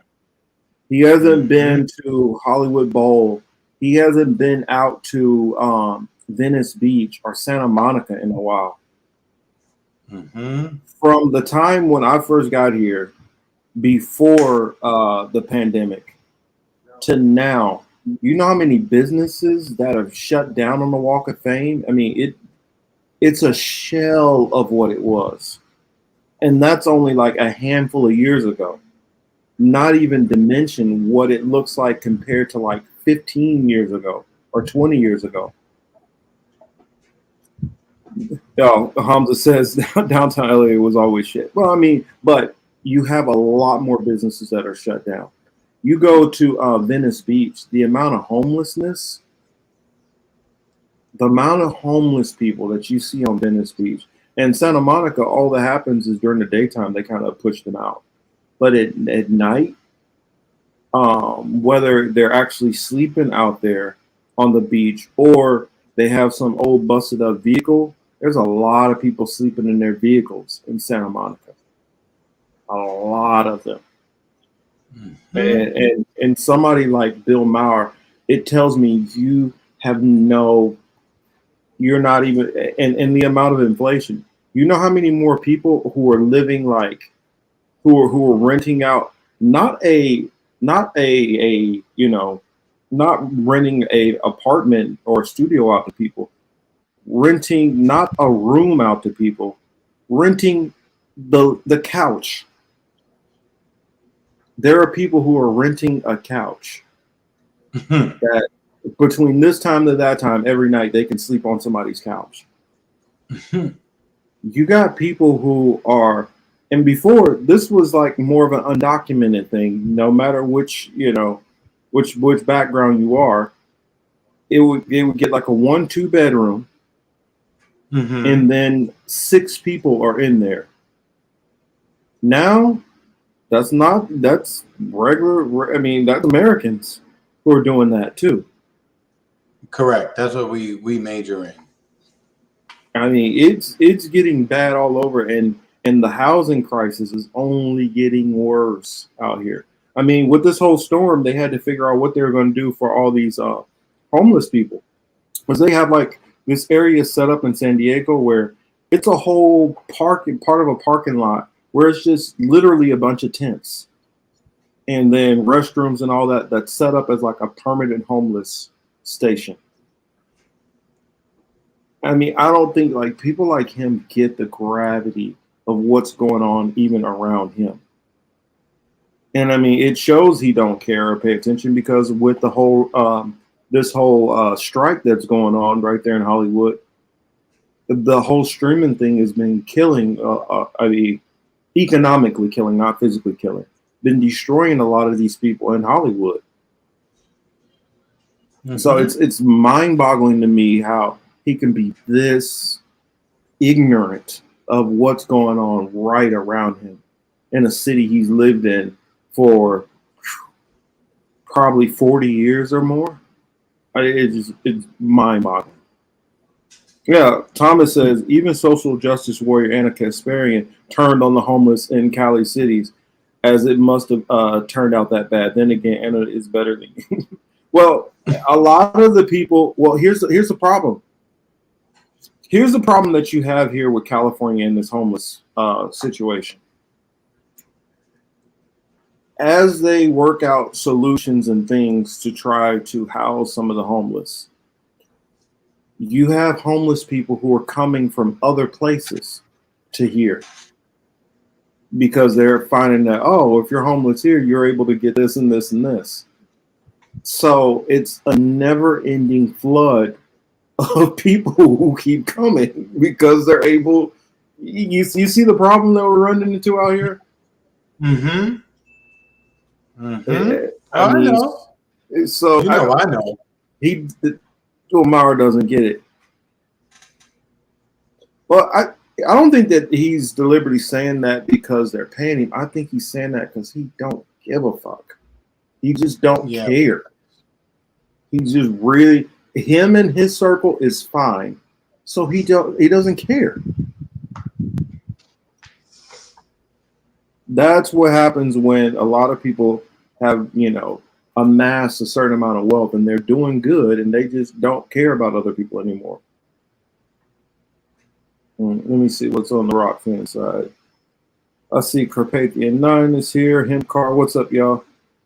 But that's what we're going on. Oh, and make sure after this, make sure to go check out our brother Warren over there at Warren, Extra Bulla. Secret Show. Yeah, for Secret Show.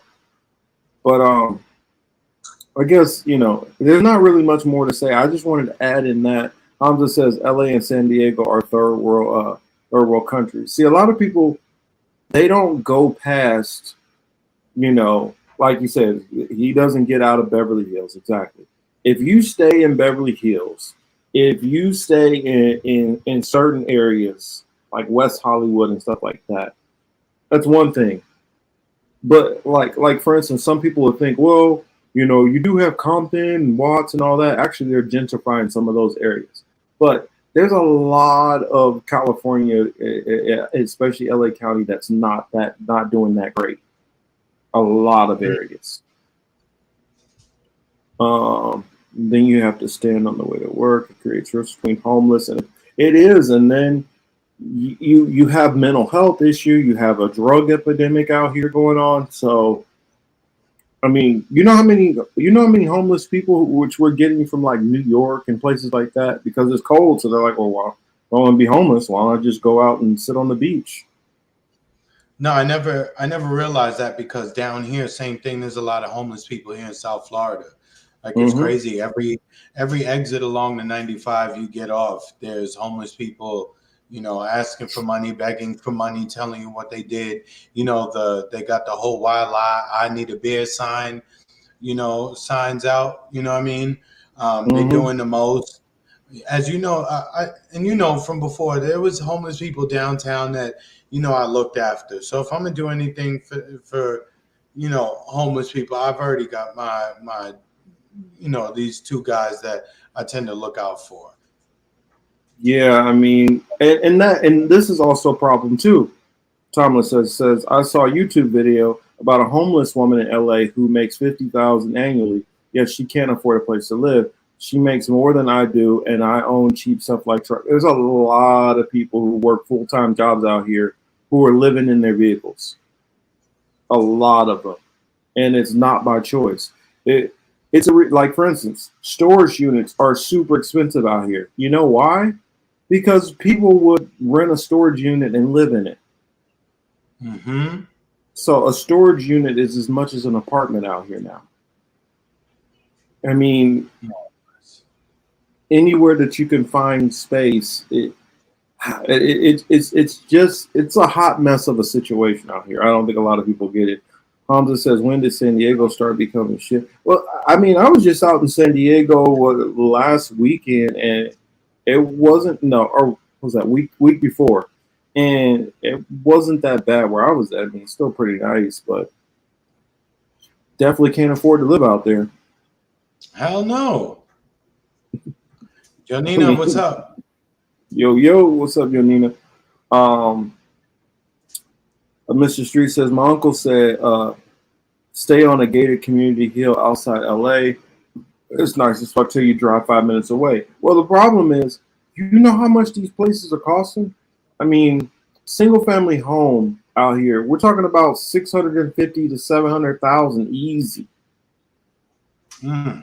We're talking about middle class homes. What would be middle class in most cities?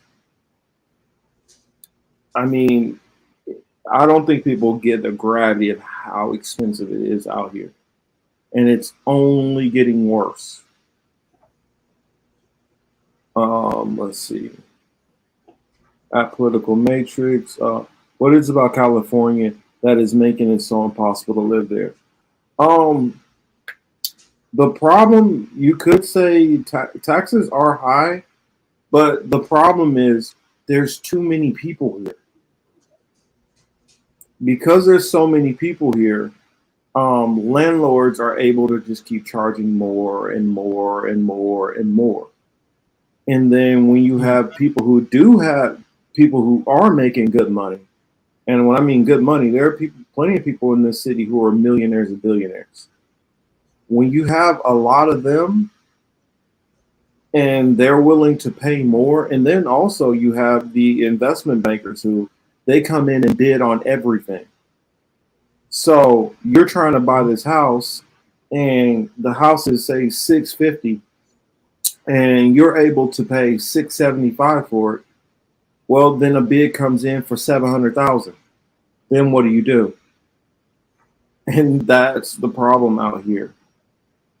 Correct. And so because of housing costs, and I'll just tell you, the Bay Area is even worse. You need you can get $1 million home up there. That's a piece of shit. Mm-hmm. You and your spouse both need to be making like $750 and up. Mm-hmm. It's ridiculous out here. I mean, I have guys who I work with that their rent, I mean, their mortgage, some of them are paying $4,000, $5,000, $6,000 a month. Yeah, exactly. Excessive, don't you think? I mean, so and Bay Area is even worse. And when I was telling you, the Bay Area has a heavy Indian population. Most of them work for all these tech companies, and they're sitting up there. I mean, you know how many Indian billionaires it is up there, or close to billionaires? A lot of them with a lot of serious cash up there. Mm-hmm. No, that's not true. Europe is more expensive than the Bay Area. No, it's not. I lived in Europe. No, it is not. Europe is not. No, Europe is expensive. Oh yeah, but to get there, it's expensive. Yeah, Europe is not super expensive to live, not at all. Mm-hmm. And yeah, we did. Huh? No, I was just trying to think if I did, but we did. Anyway, go ahead, finish. The only thing that's really expensive in Europe is gas prices.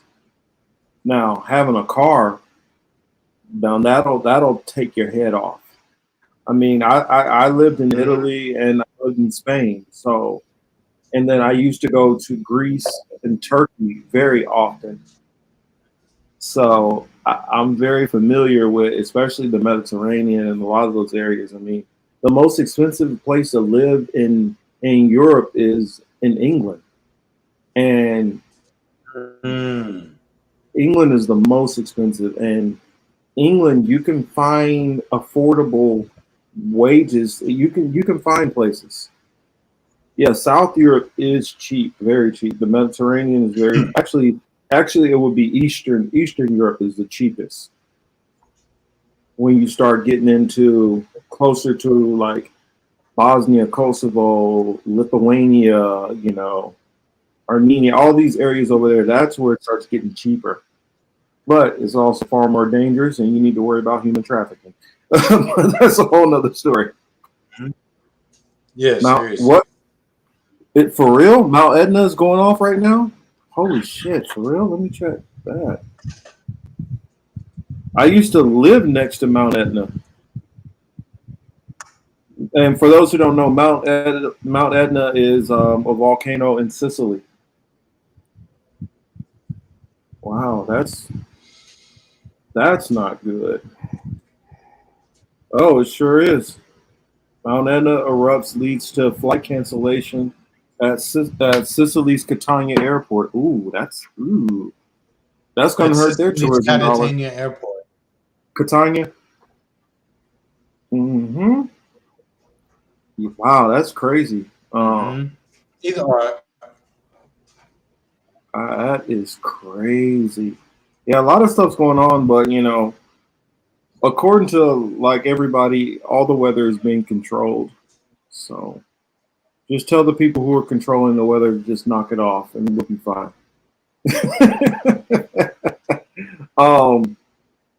Let's see what else. There are actually so many abandoned bank-owned homes that's a big problem too, Lucy. There's so many bank-owned homes that the banks are buying these houses, inflating the market, and pushing people out. But it's all about the mighty dollar. Like California, even though it's so-called liberal and they think socialist or whatever, this is probably one of the most capitalistic states in the country. I mean, New York City is very capitalist, but LA, the whole state, is probably worse than New York. Also lived in Napoli for 6 months. Amazing place. Think so? Italian. Yeah. Yeah, I think so, definitely. Because outside NYC, the rest of the state is pretty kind of, honestly, it's very similar to a lot of blue collar, like Midwestern type places. But out here. Oh, for real? Yeah. But you know that. You lived up there. Like, think about Buffalo compared to NYC. or Syracuse, for instance. But you factor in. I don't know. I have to hesitate whenever I start hearing that part of New York. I'm like, I don't know, dog. Y'all might have to be on your own. You could leave the 5 boroughs. We'll figure it out. Matter of fact, you could take Staten Island and the 4 boroughs will figure it out. Like, just leave us alone. Why you always do Staten Island like that? Y'all wrong for that. You always push Staten Island out. How many members were in Woo? There was 9 of them. And then, who was it? Old Dirty Bastard, RZA, and I think Jizza were all started in Brooklyn. So we're only getting rid of 5 or 6 other guys. It's not all of them. Well, I know a lot of people throw Staten Island in with. They're like, you know what? They can just be a part of Jersey. Easier. Let's see. No, I didn't hear about what Pritzker did. I want to find. Actually, I don't know. Nobody's gonna follow my lead, but I'm making arrangements one day to get the hell out of the United States as a whole. So just letting y'all know that.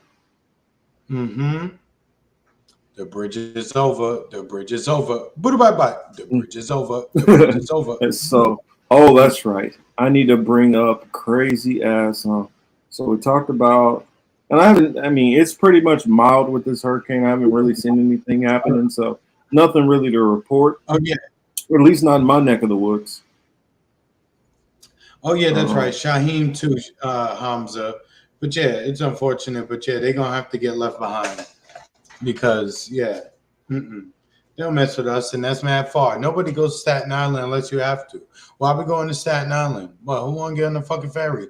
I'll go down to the South Street Seaport, do some different, boat shit. But I don't need to go to Staten Island. Nobody comes to New York and it's like, well, Let's go to Staten Island. I heard they've got great cannolis. No. Let's see. What You know was what I'm it? saying? Yeah, Streets, I did like MC Shan. I didn't like some of the recent comments he made about Nas. It looked like he was high or drunk and in his feelings about Nas when he started cursing him, acting like he was upset that, you know, Nas probably hasn't subsidized his life, his alcohol problems, and possibly drug problems. But anyway, I saw that Shan and Nas pieced it up because, you know, Nas is a good dude, so he pieced it up with him. But yeah, you know, Shan is like legend. You know what I'm saying? Juice Crew, Queens, you know what I mean? MC Shan is a super duper legend. You know, but when these guys get to this certain age and they start acting like this on TV or in these, you know, on the internet, it's unfortunate because it's like I look at you and it's like, dude, you have no teeth. Your voice sound real shaky. You look like an addict. You smell like an addict. You move like an addict, and you're cursing someone out. So we know you didn't get the money you think you should get. Let me see if I can find. Yeah, I wanted. I was gonna bring up your boy Charleston White. Oh yeah. Yeah. Where is this? The video from 7 It's Tammy. It is one of the boroughs. Is that it? Because, you know, Charleston White, for those who don't know, he is always stirring the pot, starting some shit. Always. Actually, I probably need to go back to my history to find it. Because there's like 3 or 4 clips where he's talking crazy. There's like 3 or 4 where it's... that's the reason why I said I don't know what's going on with him for him not to be getting more shit for some of the stuff he said and done as of late. Because I'm trying to see if I can find the... Well, I'll show you guys the controversial one that he said. Oh, there it is. There's a better grip there. A trigger warning on this one. He might offend some people in here for what he said, but that's what Charleston White does. But you just got to know that this dude is a troll. He is trying to get under people's skin. Yanina says he's an agent. I mean, I think that I've heard people say that he might be a double agent, actually, but we'll see. I think it's weird that he's not getting flexed on for some of the stuff he says. So check this out. It's titled Charleston White Details Illuminati Meeting Aiden Ross Invited Him to. So.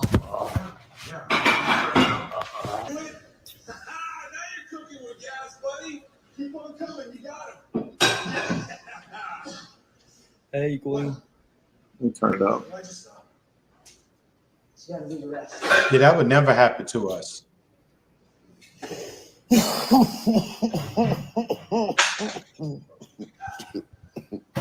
Let me split it up a little bit. Goddamn water me. Where is it at? Let me go forward. Yeah. Is this the one or not? I might have grabbed the wrong video. No, this is the wrong video. My bad. Wrong video. My bad. That's the wrong video. But because he did like 4 videos where he's wearing, I guess maybe he did them all at the same time. So he's wearing the same shirt in all these videos. Oh, pause. But it goes into one of your favorite topics, Chris. And that is? Oh, there it is. There's the video. Why didn't I should have noticed the thumbnail wasn't the same. I should have noticed the thumbnail wasn't the same.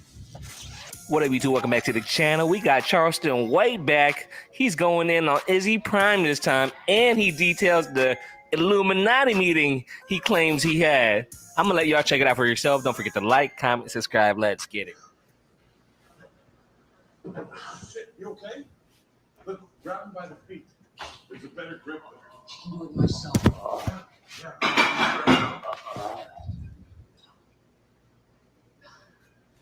Oh, I guess that's what it was. It only showed this first part. So I'm gonna skip ahead. That's it. Yeah. Go ahead. I'm listening.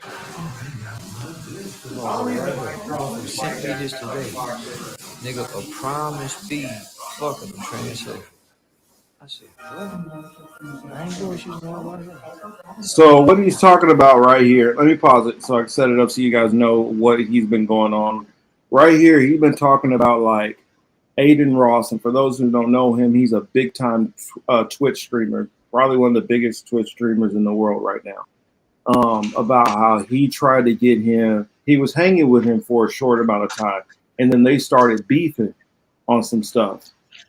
And he had a video before this, which I'll show it. It's a short where he went on a little bit of a rant and kind of, you know, said some stuff. And I don't want to spoil it. I'll show it after this. But this is this meeting that somebody sent him this video, this live stream of a live stream that he was supposed to be at.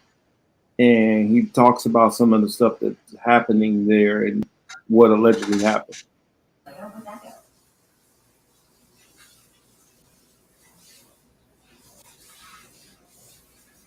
It's Aiden's house. So all kind of shit covered up. All kind of shit went to cover up. Yo, hold up, bro. What the? Nah, he told me you had to tell me something. It was about that phone call you had to take. Also, chat. Oh, wait, hold up. Ooh, IG real quick. You want to keep a girl the way your dad keeps me? I'm working. Oh, they're pulling up right now. Is that what he does? Should I put a shirt on, chat? Is that kind of weird? They spam it sees. Cease. I'm not your mama, but... They sitting there with a train, ain't they? You can't smell. I can smell. Can you smell? Mm-hmm. Yeah. I just sneezed. Ask Speed if he's hard right now after the wrestling match. Oh, yeah, we did have wrestling match. Who won? I did. Y'all wrestled? And you lost? Now, if you personally, you know, are dating somebody who's a transsexual and that's your thing, cool, whatever. But when you are a heterosexual male and you say that you don't want to get down like that, and then you do allegedly for some kind of opportunities, that's when things get a little problematic, in my opinion. And according to what I'm hearing about the situation, these two gentlemen didn't really want to do what allegedly happened, but apparently these two men had sex with this transsexual individual over here, per Aiden Ross is supposed Illuminati stuff. So I'll just let it play. You lost for real? We were just like dancing and then kind of like.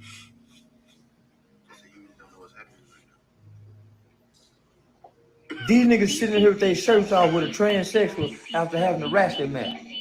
Why are you upset? They sitting in here. Somebody just sent me this. For real? Why? What They them two niggas want to have sex. The same nigga talking about I'm gay. Did y'all have a nice threesome? Did y'all have a nice threesome? Ain't nobody said. Y'all not gonna deny that? I mean, like, bro, like, what's the point? What's the point? Speed to a backflip. One. No, they. No. They just looking at the screen with their shirts off, and they just got through wrestling. Please don't Cap, you literally said a while back you talked to Drake over Discord over 20 minutes about GTA. Can you admit you lied? Never said it was Drake. I said it was somebody at OVO. Promise you.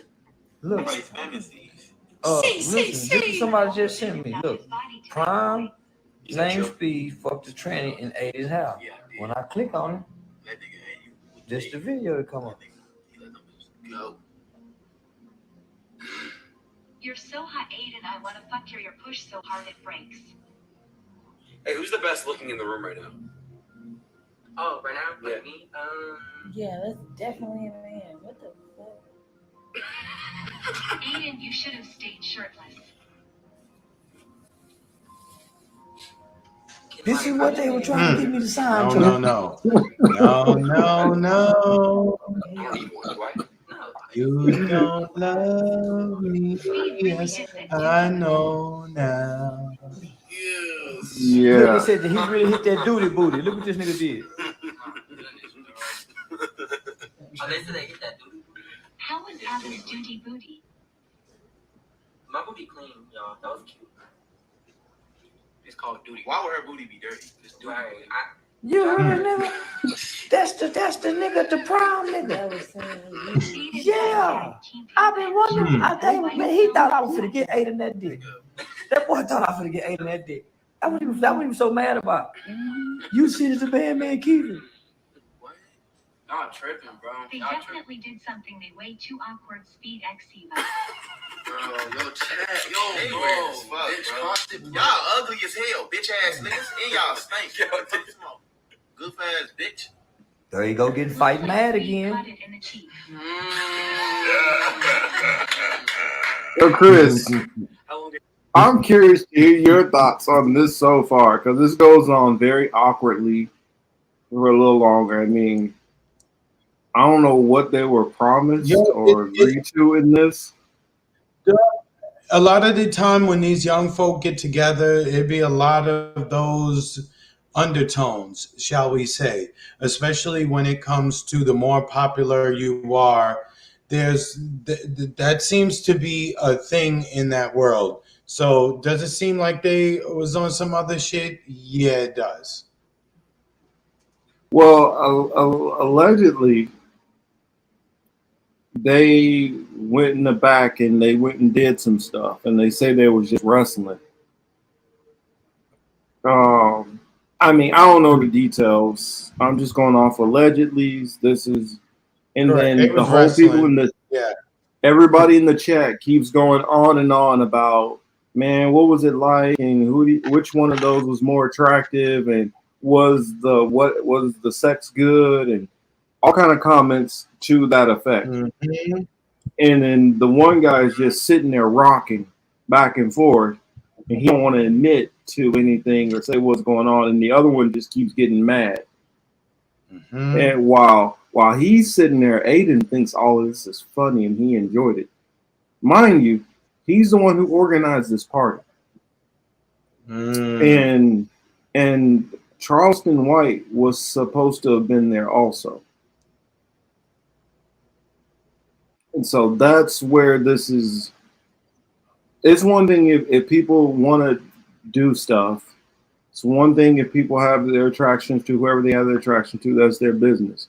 It's another thing when you're propping somebody, when you're kind of telling somebody they need to do X, Y, and Z to get like some kind of level of attention or fame or whatever is going on. And according to Charleston White, he's saying that this Aiden Ross is Illuminati tied in, connected in, and all that stuff like that. Miguel says, off topic, at the Political Matrix, are you going to be on Extra Bullet 69 Secret Show? If he wants me to be on, I'll come. I'll come be on the show. So let me go get the other video. Streets, what Streets say? Attention is the new crack and heroin for this generation, right? You know, obviously heroin and coke and all the rest of it and all the pills, they still exist. but none of it gets them as high as influence, especially from social media. That is their life. That is where they draw energy from. Well, Gorilla calls it clocaine. Clout cocaine. And that's what these people are on. Let me see. Okay, so I found that and you got the gist of that one. So let me find this other video. This is now I'm gonna play this other one. This is the clip that I'm surprised there's been no talk of this. Nothing. I mean, there's no way you're getting me involved into no kind of shit like this. Just even the whole setup is even if it's all BS, nothing happened. Why would that? Just this setup just looks all wrong, right, Chris? Yeah, it does. But I mean, again, I'm not surprised considering who it is, what they do. Both of these guys, what they do. This doesn't surprise me at all. It doesn't surprise me at all. These are people who make a lot of money off YouTube. They make a lot of money off doing skits and stupid shit like that they were doing. So expect to see more. Well, you saw the little baby thing, right? You saw the little baby picture, right? Talking about that billionaire where he's talking about he's gonna make sure that you're going to hug me and all that, and we're going to hug all weekend, and he's on his plane with him, and the billionaire's like hugging him from the back, and he's looking over his shoulder, smiling and stuff, and they say some weird stuff was going on. I think it was Lil Baby and what's the other? I think it was Meek Mill who was there also. But I want to play this. So that's after the blow up. This clip that I'm about to play here, this short, is Aiden Ross listening to Charleston White like fully go off about like some of the stuff that has been going on between them and his view right now. So here we go. Shit, nigga. They don't know how to treat no nigga. The Jews, nah, we the real motherfucking Jews. The nappy hair niggas that was in China. Bro. Them Jews, the Holocaust was fake. He what? He was saying the opposite when he was with his friend. I know, he was saying the opposite. The Holocaust was some made up shit. Yeah, they made up some shit. That shit like Valentine's Day and Christmas. Made up. Aiden and his family them is some lying motherfuckers, and I rock with Hitler. I'm a Hitler-loving motherfucker. They gonna treat me like this. Fly me out here. Nigga, I love Hitler. I motherfucking Hitler. Don't even entertain that shit. Bro, what the fuck? Yeah, I was like, whoa. Now they were mad at Kanye over a whole lot less. Now, disclaimer, I do not approve and condone the message. I'm just showing this for educational purposes for my audience, so be aware of what is going on here. But this dude literally just said, I rock with Hitler and the Holocaust, and he just said the Holocaust was fake.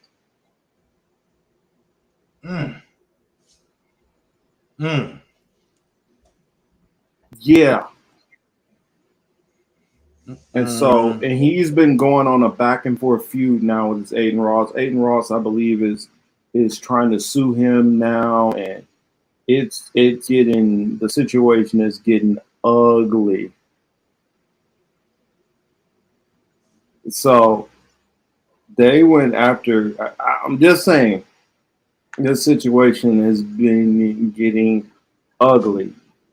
And what he's been saying, Charleston White has been saying that the elites have been trying to come at him for a while on some Illuminati type shit.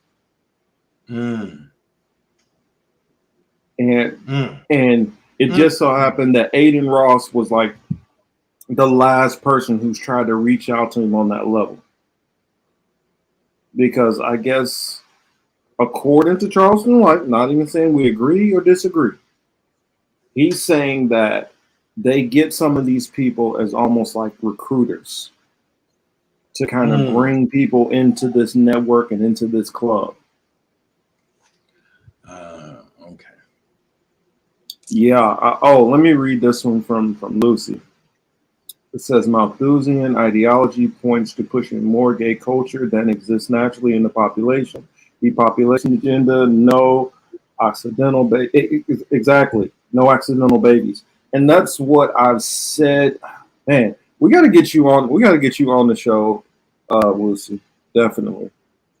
I mean, if somebody is naturally part of the LGBTQ community, that's one thing.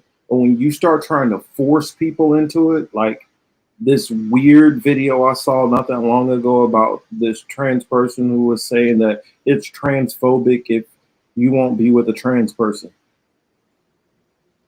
And I'm like, and that they were basically alluding to mostly that lesbian women won't be with trans. I get it mixed up all the time, so apologies if I say the wrong one, but the male to female trans who still have the equipment downstairs and saying what about that?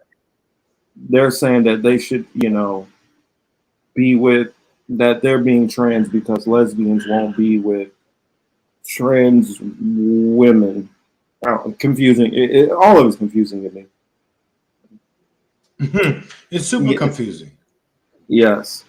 This is exactly. Scott is right. This is all Masonic crap that's going on. And I try to tell people all the time, people think that this Masonic stuff is fake, that it's not real.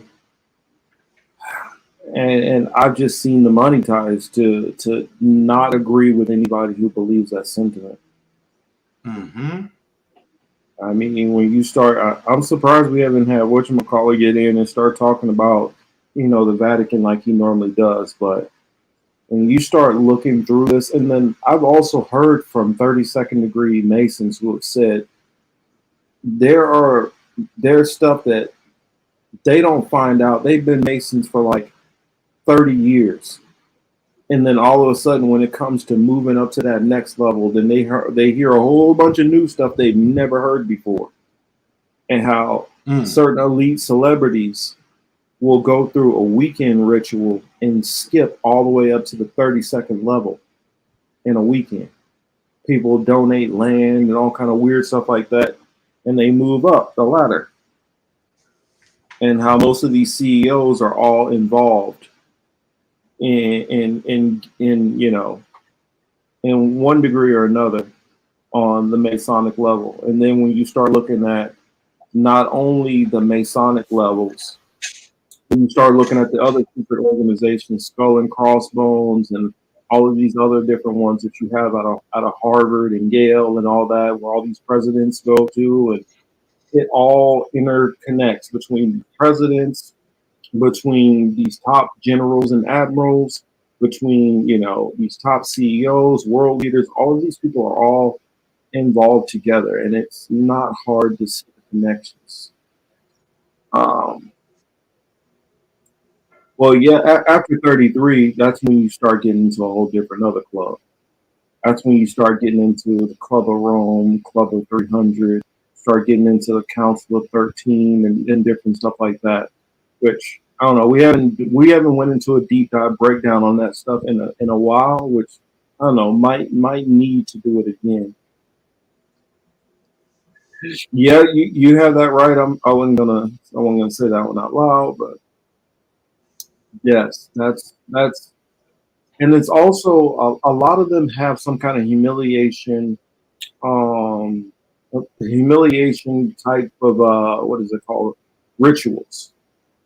Well, say for instance, if you are homosexual, then they force you to do something heterosexual. Or let's say that you're fluid on that. Then now they make you go out and go steal or something. It's always some kind of level of humiliation. That way they can show you loyalty. Oh, there's Yeah, another that's one. no good. And if you can look all the way back to like George Washington, and you can see even George Washington was a Freemason.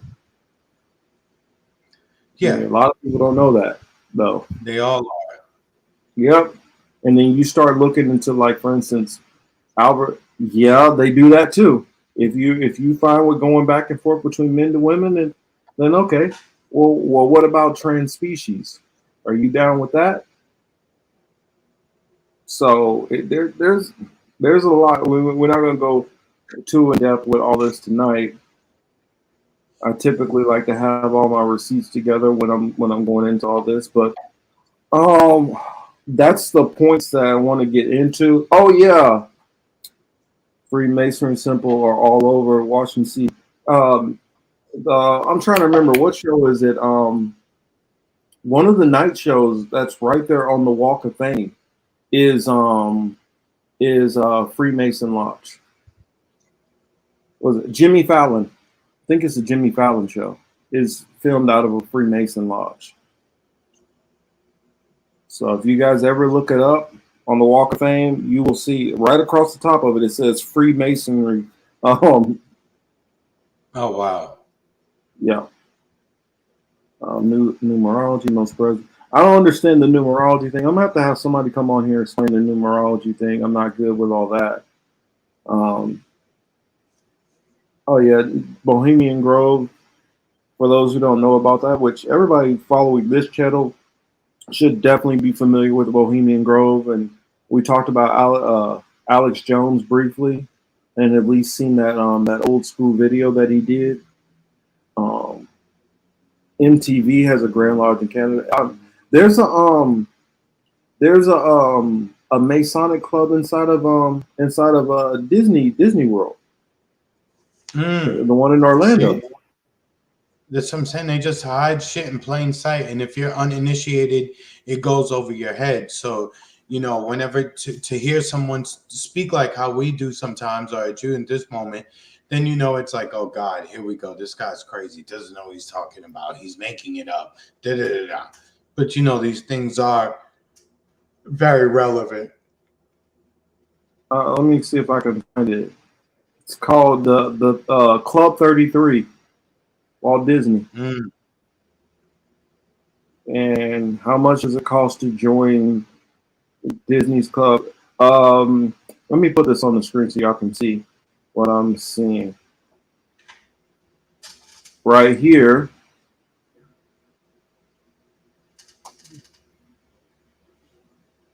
Let's see. Disney Resort Club 33 members will pay $25,000 up front, then $10,000 every year. For Walt Disney World, the upfront cost is higher. Members will pay $33,000 to join, and the annual fee is $15,000. That's just to get you in the door. Mm-hmm. Is an extension of the legendary private membership club founded by Walt Disney at Disneyland Resort. Oh, it's the one out here. Sorry. That's by you. Yeah, that's the one out here. And then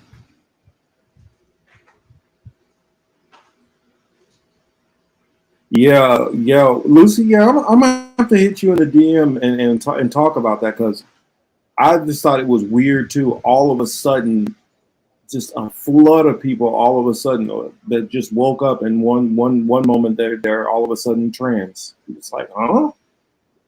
You didn't you weren't. I'd never heard you even mention stuff. Never heard some of these people even talk about that. But all of a sudden, they all had an awakening at the same time that they were trans. Kind of weird. Let's see. It's very weird. The indoctrination to that generation began when it happened for real. We weren't paying attention. We didn't know. We had no idea. But now we're seeing the results of that happen underneath our nose. Even I didn't know that's what they were doing. You know what I mean? Let's see. Studio 54 streets. Let's put this other one up here. So that way you guys will know that I'm not just saying it. See if I can zoom in on it. But right here,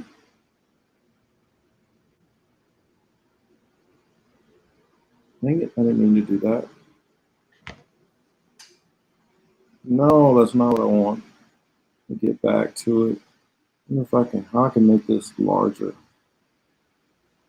But right here it says Freemasonry building. I can't read what that's saying. But yeah, oh, it's Jimmy Kimmel, sorry. Let me find it so I can read it off because I don't know how to make that bigger.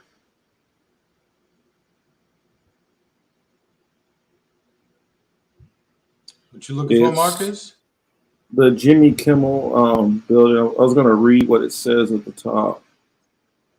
Freemasonry building its temples among the nations and in the heart of men. That's what it says right here at the top. I don't know. Maybe you're able to bring it up, Chris, and see it more clearly. But that's what it says there at the top of it. I mean, I can see it. Yeah, this area right here. It says, yeah. And I'll read that again. This isn't super clear. Maybe my eyes are getting bad. Oh, that one conveniently cuts it off. That's nice. They cut it off in that one. There we go. Oh, Freemasonry building its temples among the nations and in the hearts of men. That's what it says at the top of the Jimmy Kimmel show. So, and I'm trying to remember, was it Jimmy Kimmel where Jim Carrey was talking about the Illuminati stuff and they added the laugh track to what he was saying? Do you remember that, Chris? Yeah, that's something. Yeah, it's something similar. Definitely. Yeah, so I mean, I guess we're gonna leave it there for now. But it's a lot of weird shit going on. And as of late, I just started kind of started being awoken to the entertainer side of it.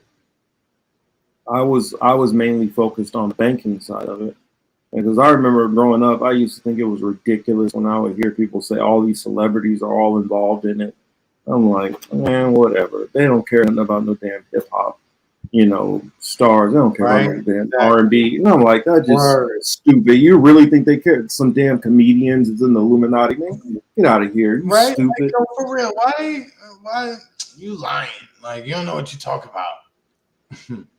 I used to think they were just bugged out and just dumb as hell when they were saying that stuff. And then I started, realizing that music and entertainment is literally one of the most powerful tools of influence that you can have. It really is. There's no debating that. And then I started understanding more and more about the frequencies that they use, and I don't know. We can go all night, and I would rather us totally different. I would rather us have it all together and go into it in depth instead of just talk about it offhand. That way, I can show everybody everything that we're talking about, so that when they're looking at it later on, they won't just be whatever and ignoring us. But yeah, we will leave it on that note. Oh yeah, an announcement. Oh, that's right. I got one other thing I wanted to do. I do have an announcement, but remember how we were talking about the Larry Elders? I did this YouTube short. Actually, yeah, because this is a YouTube short, but I originally did it on my TikTok, and I figured since some of y'all haven't hopped on there, and some of y'all probably won't get on the TikTok at all, I'll show it here real quick. And I think it fits very much with the whole black conservatives and the Larry Elder thing. But here we go. I see if unearthing this clip, or those in the Black community who are caught up in this left versus right paradigm, I ask for you to check this out. You liberals who have lifted them up, Howard. Oh, you conservatives make a mistake. You can't afford to strangle hope in people. Without hope, people become dangerous. No, Howard. You liberals have let them invade our society. You give them jobs, political jobs. Oh, you missed the point. It's only the smart ones we move up. That makes it even worse. Oh, we have to move them up. If we leave a smart one in the ghetto, he might develop into a leader against us. But if we raise him up into white society, we neutralize him. He feels compelled to try to act like us. He loses his identity and his racial anger, if he has it. He becomes alien to his brothers. They realize he sold them out, and they grow to hate him. He becomes worthless to them and safe for us. No, thank you. In fact, in his love for the creature comforts, except for his color, he's become one of us. Give credit to Bishop Nathan. Yeah, he's become one of us, as he said. And when you think of the movie They Clone Tyrone, this is basically, the perfect metaphor of a movie expressing that. So I don't know, just wanted to show that to y'all real quick. Nina said you'll hop on later. Yeah, make sure y'all check it out and Get Out. It's the same thing, same social commentary. One of these days we're gonna do a full breakdown. I don't know, Chris, have you seen it yet? They Clone Tyrone. Oh yeah. I thought it was pretty. I thought it was okay. Like I was more I was entertained by it, and I thought it was a good movie, as opposed to the people who are like, yo, that shit was garbage. It was the worst movie I ever seen, and you betray your mother if you watch this movie, and you're a piece of shit. Like, yeah, okay, relax, calm down, guys. You know what I mean? Everything is so damn either political or extreme. Oh, lastly, before we get out of here, I did want to bring up that dude with the country song that came out this week. Oh yeah. What was it? Something about Northmen of Richmond. Yeah, something like that. If you read the lyrics to that song, right? Even just if you want to put that song in a political realm, his lyrics are anything but right-wing conservative. Yet there's 5 or 6 different liberal publications that are telling you how right-wing this guy is, because the right wing likes him. And again, he was neutral. But the point I wanted to make is look how fast they turned this shit political. When a black man says it would be less political, so that's why it would be cool if some of the rappers were to, make a song or two like what he made, just at least talking about the reality of the situations that most of us live through, but unfortunately it took this, and this guy did it, and this guy did it, and it became political. If Wayne or Hove or Nas or one of them was to say something like, talk like that, it would just be a cool song. I agree, but it definitely wouldn't bring this much attention. Well, it's bringing attention, not all that he could be getting. Well, I liked Lucas's Amazing Lucas's commentary on it. He said, I myself typically would like the message. I agree with everything that he's talking about in there. But here's the problem. He says that, and because he's doing it in a country twang, and they look at him and he reminds them of a nice good old boy, they listen to him, and everybody who's to the right loves that song, no matter what they look like. They all love it because they think he's one of them. But if me or Chris made that exact same song, and knowing that we're not right-wingers, you would hear the whole entire right, pull yourself up by your bootstraps, quit complaining. Why are you liberals always complaining? So It's good for the right to make that and complain and whine, and then they all love it. But if somebody from the left did that, you guys are always whining, complaining, and crying. Mm-hmm. And especially if you're black from the left. Actually, these days I think they have more of an axe against white leftist liberals. But regardless, if you're from the left, they gonna call it just bitching and moaning and whining. And I just thought that it's the hypocrisy that it all depends on which party that you think that the person identifies with, and then you support them. But if they do the exact same thing and you think they're on the other side, now you completely flip-flop on how you feel about it. I don't know. I could be wrong. I mean, when he was saying that, I was like, you know what? That's a good damn point. Yeah. If that song was done by Common instead, and a hip hop version of it, think that they would still love it? So, this is ironic, right? Because remember back in the day, we had like Self-Destruction, we had UNITY, we had several songs from our youth in which they talked about things like these, right? Even Pop later on in our youth, what did he say? Got money for wars, but can't feed the poor. Ain't no hope for the youth, and the truth is, it ain't no hope for the future, right? So it wouldn't be political. You couldn't do a comment like that. You couldn't. I mean, even though people would see him say that and think that he's a Democrat, but we hold that authority in which that when we say something, especially as entertainers, in this particular case with rap, it wouldn't have been seen as political. They were the people who are upset, the regular people who are upset, and they're deeming this to be a right-wing song. If this was Common, they wouldn't be saying that at all. They would just be ignoring it.